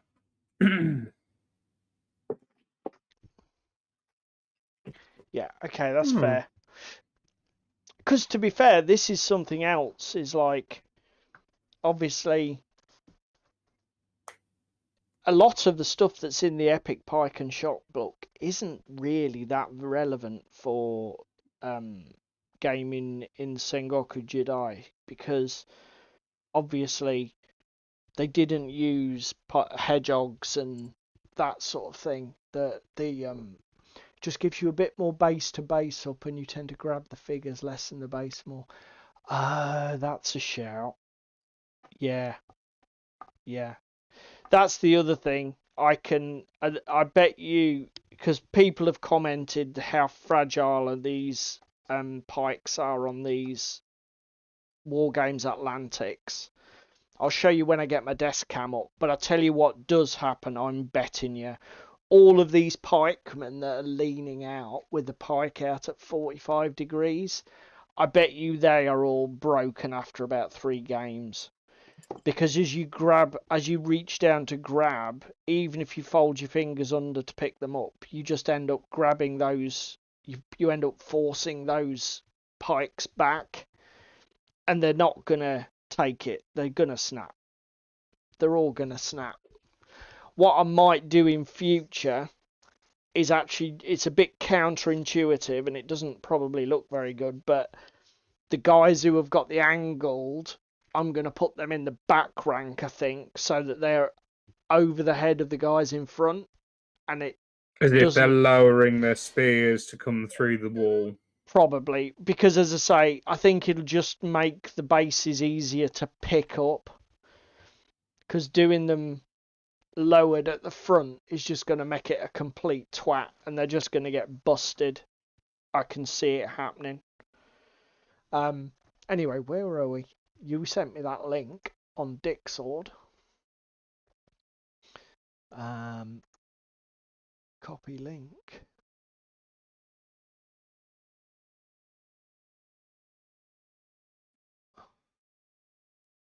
So Key Capas. Yeah, oh, his stuff is so nice. And not bad value. Cheap. Has to be said. So yeah, this is where David got his Viking longhouses, whatever it was from. They're towards the bottom, aren't they, mate? $1 Yes, each. they are. They're I think it's Here we 2 go. and 3 right at the bottom. Viking Village House 2.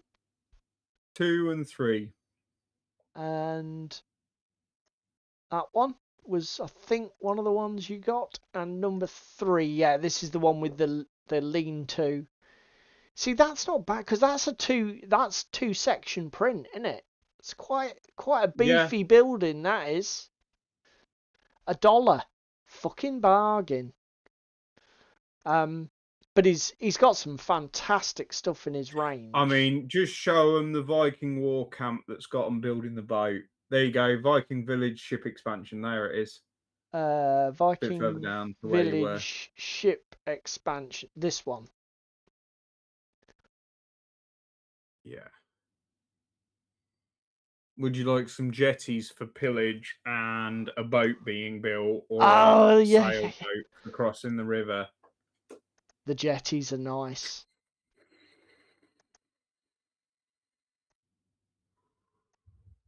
I mean, again, them boats for Frostgrave, man. Yeah. Probably a little bit ornate for Frostgrave. I do like that jetty, though. We might have to print that for our Carnevale set, mightn't we? Because there's nothing really to say that it's medieval. I suppose it's a little bit ramshackle. The pierings aren't very well made. But still, that's a nice... Bit rough around the edges. Yeah, it's a nice piece of terrain, that is.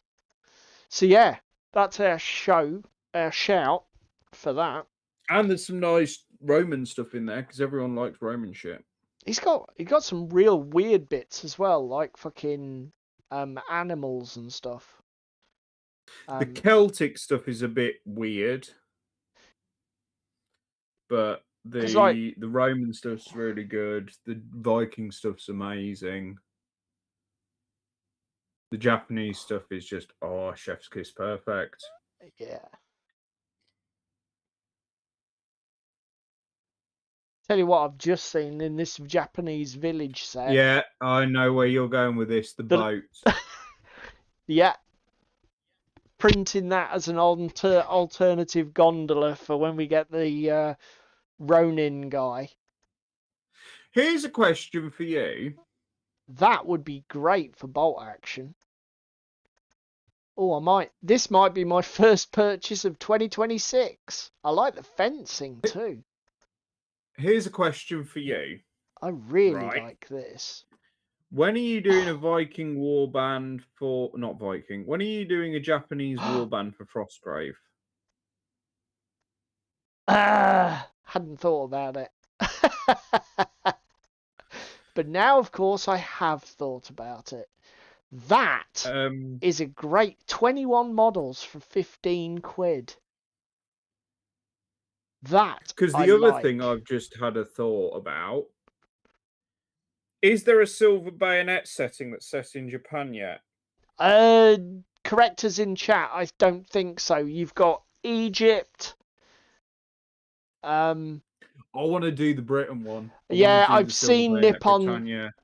So I've seen the Nippon Saga stuff, Shakos. I tell you what, I think it was Ian Lovecraft. The one thing I will say about Ian Lovecraft stuff is it's a bit pricey. I think it's good quality. I'm sure it was Ian Lovecraft. I was looking at a Japanese mana set, which is sort of like a modular it's like the rice paper walled corridors and houses. It had got a summer house in it, and it was a whole set that allowed you to build a modular mansion, like a daimyo's mansion. And I think it was $50. So it was a bit expensive, but it did look fucking banging. And I think it Oh was all my God. correct me if I'm wrong, I think he also sculpts his interiors, doesn't he? Because I think it had interior wall sculpting and floors, and it might even have had tatami mats and that all sculpted in. But I'm not saying it wasn't good, but it wasn't cheap good. It was fairly priced good.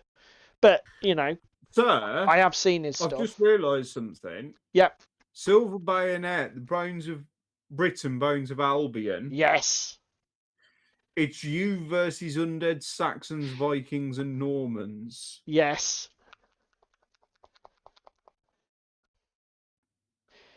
Yes. It's also only £12.75 on Amazon. Yes. I mean, all of the thing is, I've deliberately not looked at it because it'll end up being like Frostgrave, where I buy everything. Yes. And we haven't even There's played. only 1, 2, 3, 4, 5 expansions for it. Yeah, I know that's all. Shall we just ruin the boys and girls' day at home, right? Let's just go to, because I ordered that shit for you on Amazon, right? So, boys and girls, we're looking at all orders ever for Silver Bayonet. So we're gonna exactly how long? I'm gonna say 2 years, or it's You're probably fucking 3. kidding, right? You are kidding, right? Go on then. I bought that, boys and girls, on the 16th of December, La, 2021. la, la, la. Sorry, what was that, mate? 16th of December, 2021. Fucking hell. 5 years. This is shameful. 4 years. It's 5 years if you don't get it to the table by Christmas. Right. Well, it's got to happen then, hasn't it? Yeah. It's got to happen because that is preposterous. That is absolutely beyond ridiculous.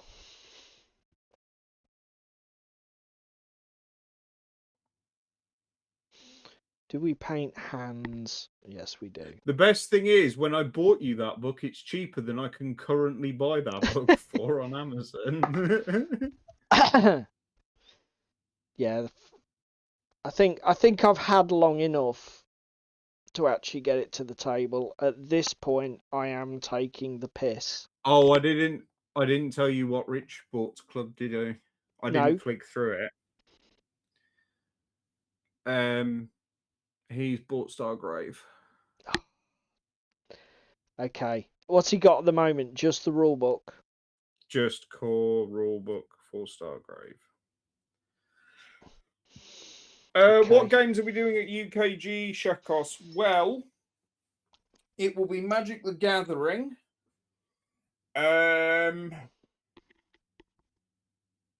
What else might we bring, Ginge? I've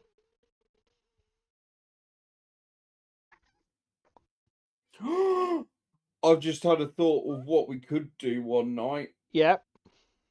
And I know it's a bit of a bear, but it's probably better to bring that than it is to bring your deck. If we can grab that table that's got in the pit, not in the pit, but that's behind the pit with the 2 big sofas and the big old glass table in it. Yep. Arkham Horror board game. Yeah. To be fair, we could probably even access the restaurant in the hotel because they're really good about that. when there wasn't an event on. I could bring Gotham City Chronicles, to be fair. That isn't too bad. I love the fact that it's January and we're already planning what we're doing at UKGE. We're not autistic. Honest, boys and girls. Yeah, that would be good. Here's the thing, right? How the fuck have we got to episode 190, boys and girls? Because that's insane. Grim determination, obviously. It's 3.6 years, man. I know, it's I know, crazy, isn't it? obviously, we'll have been doing this 4 years in a few weeks, but like, Time has flown. I'll give you that.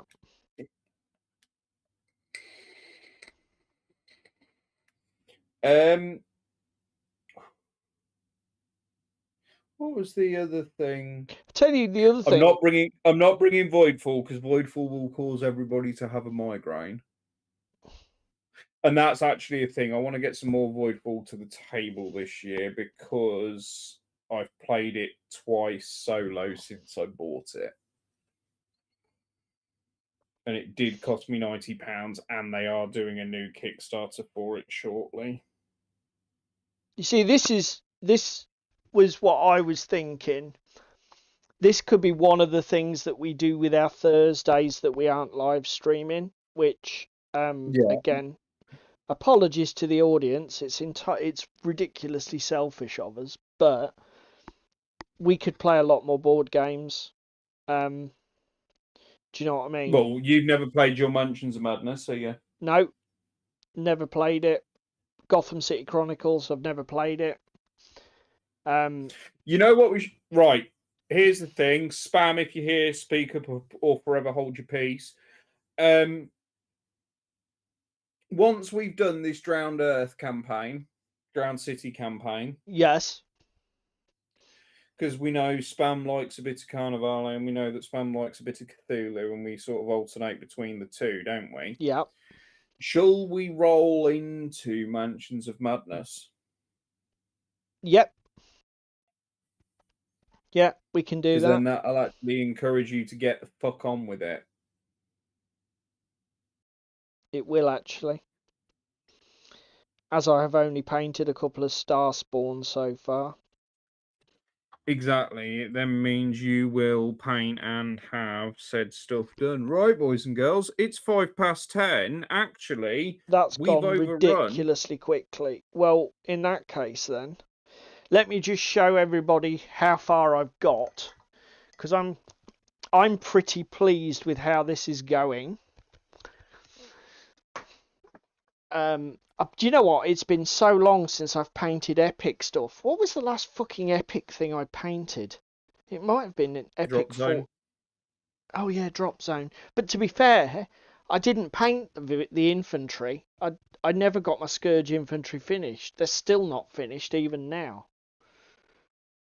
Don't go away. Sacrilege. How can you have not finished your Scourge, man? Where the fuck is my desktop camera even working anymore? Apparently not. So how about we... Right, while you sort your camera out, hang on, if I unlock my phone. Do you want to come down to my desk so I can show the boys and girls what I've got done tonight?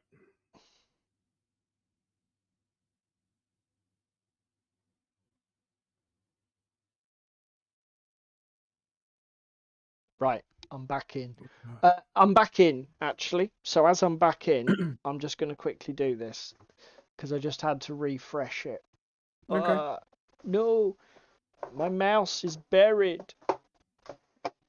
Right, okay, where are we? So, desktop camera. Okay, so we have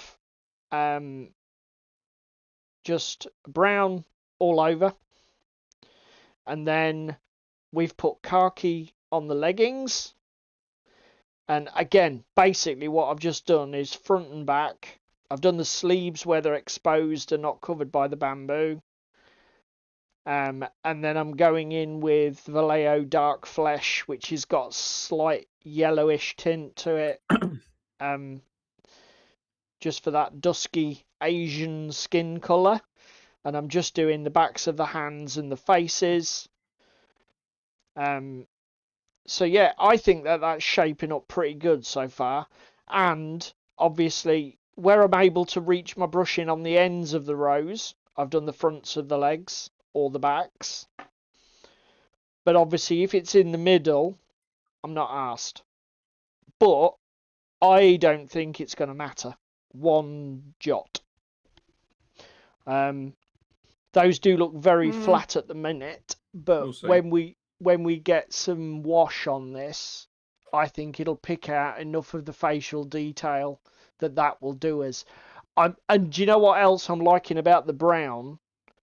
I'm thinking weapons can just have the tips painted, and it's going to be...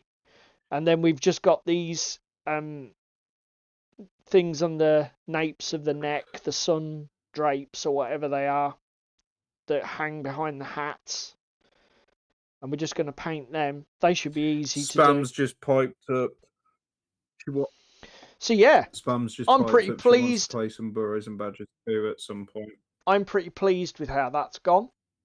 You have to let me know what you think. Shackle says looking good. Now, David, ooh, fucking hell, mate. I'm liking that. That's very nice.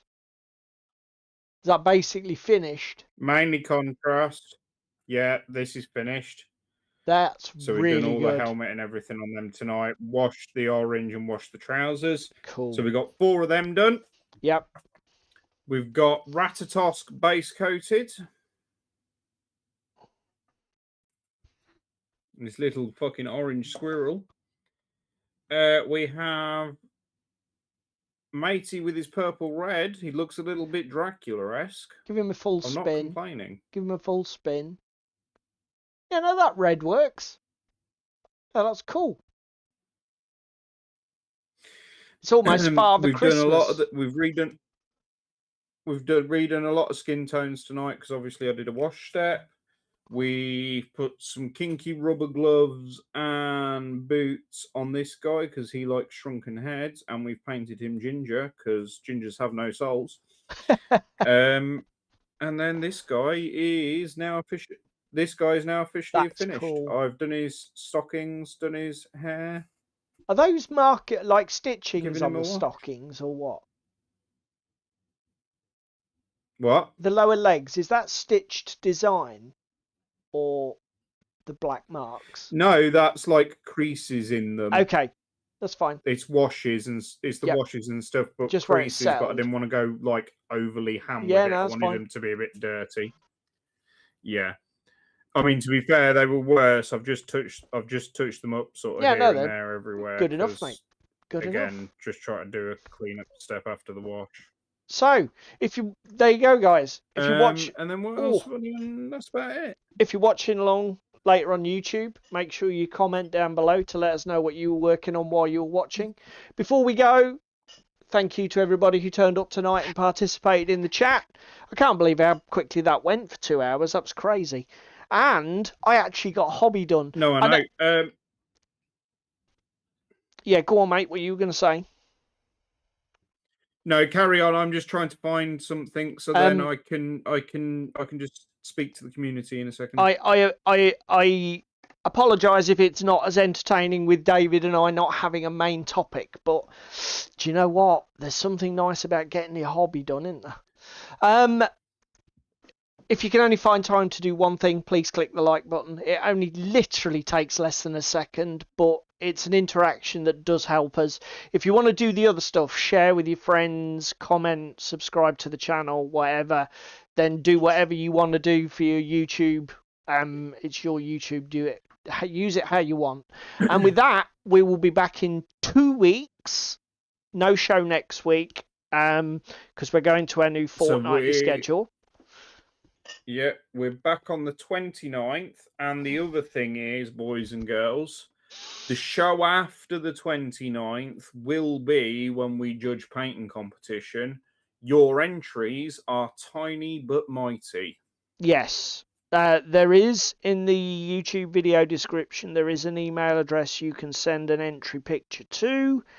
There is obviously no prize. It's all just for fucking kudos and bragging rights. Or if you are in the on Tabletop Discord server, you can send me a direct message with an image, and then I'll get it from there and upload it for the stream. So yeah, tiny but mighty. You can paint whatever the fuck you want, so long as it fits the tiny but mighty theme. So dwarves, they're tiny, they're mighty. I've just thought, just because it's 54 mil doesn't mean you can't paint it. I think I might be submitting 10mm Japanese. Yeah. Just saying. Excuses. Right. As I paint, have a good one, boys and girls, and we'll catch you in 2 weeks. Yeah, as I paint this last face. Good night, everyone. We'll see you in a fortnight.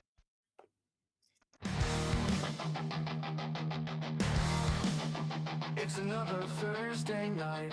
I see Crispin's wearing tights. Sparrow's getting in the bath. Young David's full of wrath. Paula's tightening his straps. Where on his apron you saps. Technical difficulties. They're really such a crime. Technical difficulties. They happen all the time. It's Yellowbelly Tabletop time. It's Yellowbelly Tabletop time. It's Yellowbelly Tabletop time. It's Yellowbelly Tabletop time.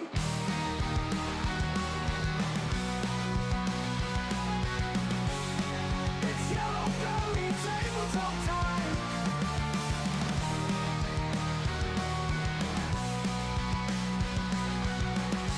It's Yellowbelly Tabletop time.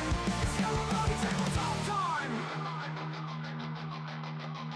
Cheese Me is on day release. Damn still tries not to crease. And Ewoks keeping nice and warm. In bed with Russian uniform. Meanwhile the handyman is opening up a can.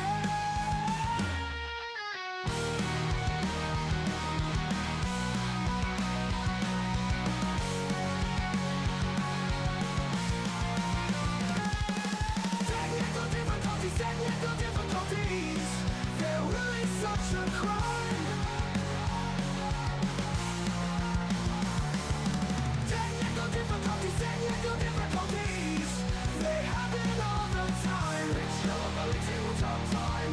It's Yellowbelly Tabletop time. It's Yellowbelly Tabletop time. It's Yellowbelly Tabletop time. Cheese Me is on day release. Damn Chef tries not to crease. The Ewoks keeping nice and warm. In bed with Russian uniform. Meanwhile the handyman is opening another can. It's Yellowbelly Tabletop time. It's Yellowbelly Tabletop time. It's Yellowbelly Tabletop time. It's Yellowbelly Tabletop time. Cheese Me is on day release. Damn Me Up tries not to crease. And Ewoks keeping nice and warm. In bed with Russian uniform. Meanwhile the handyman is opening another can.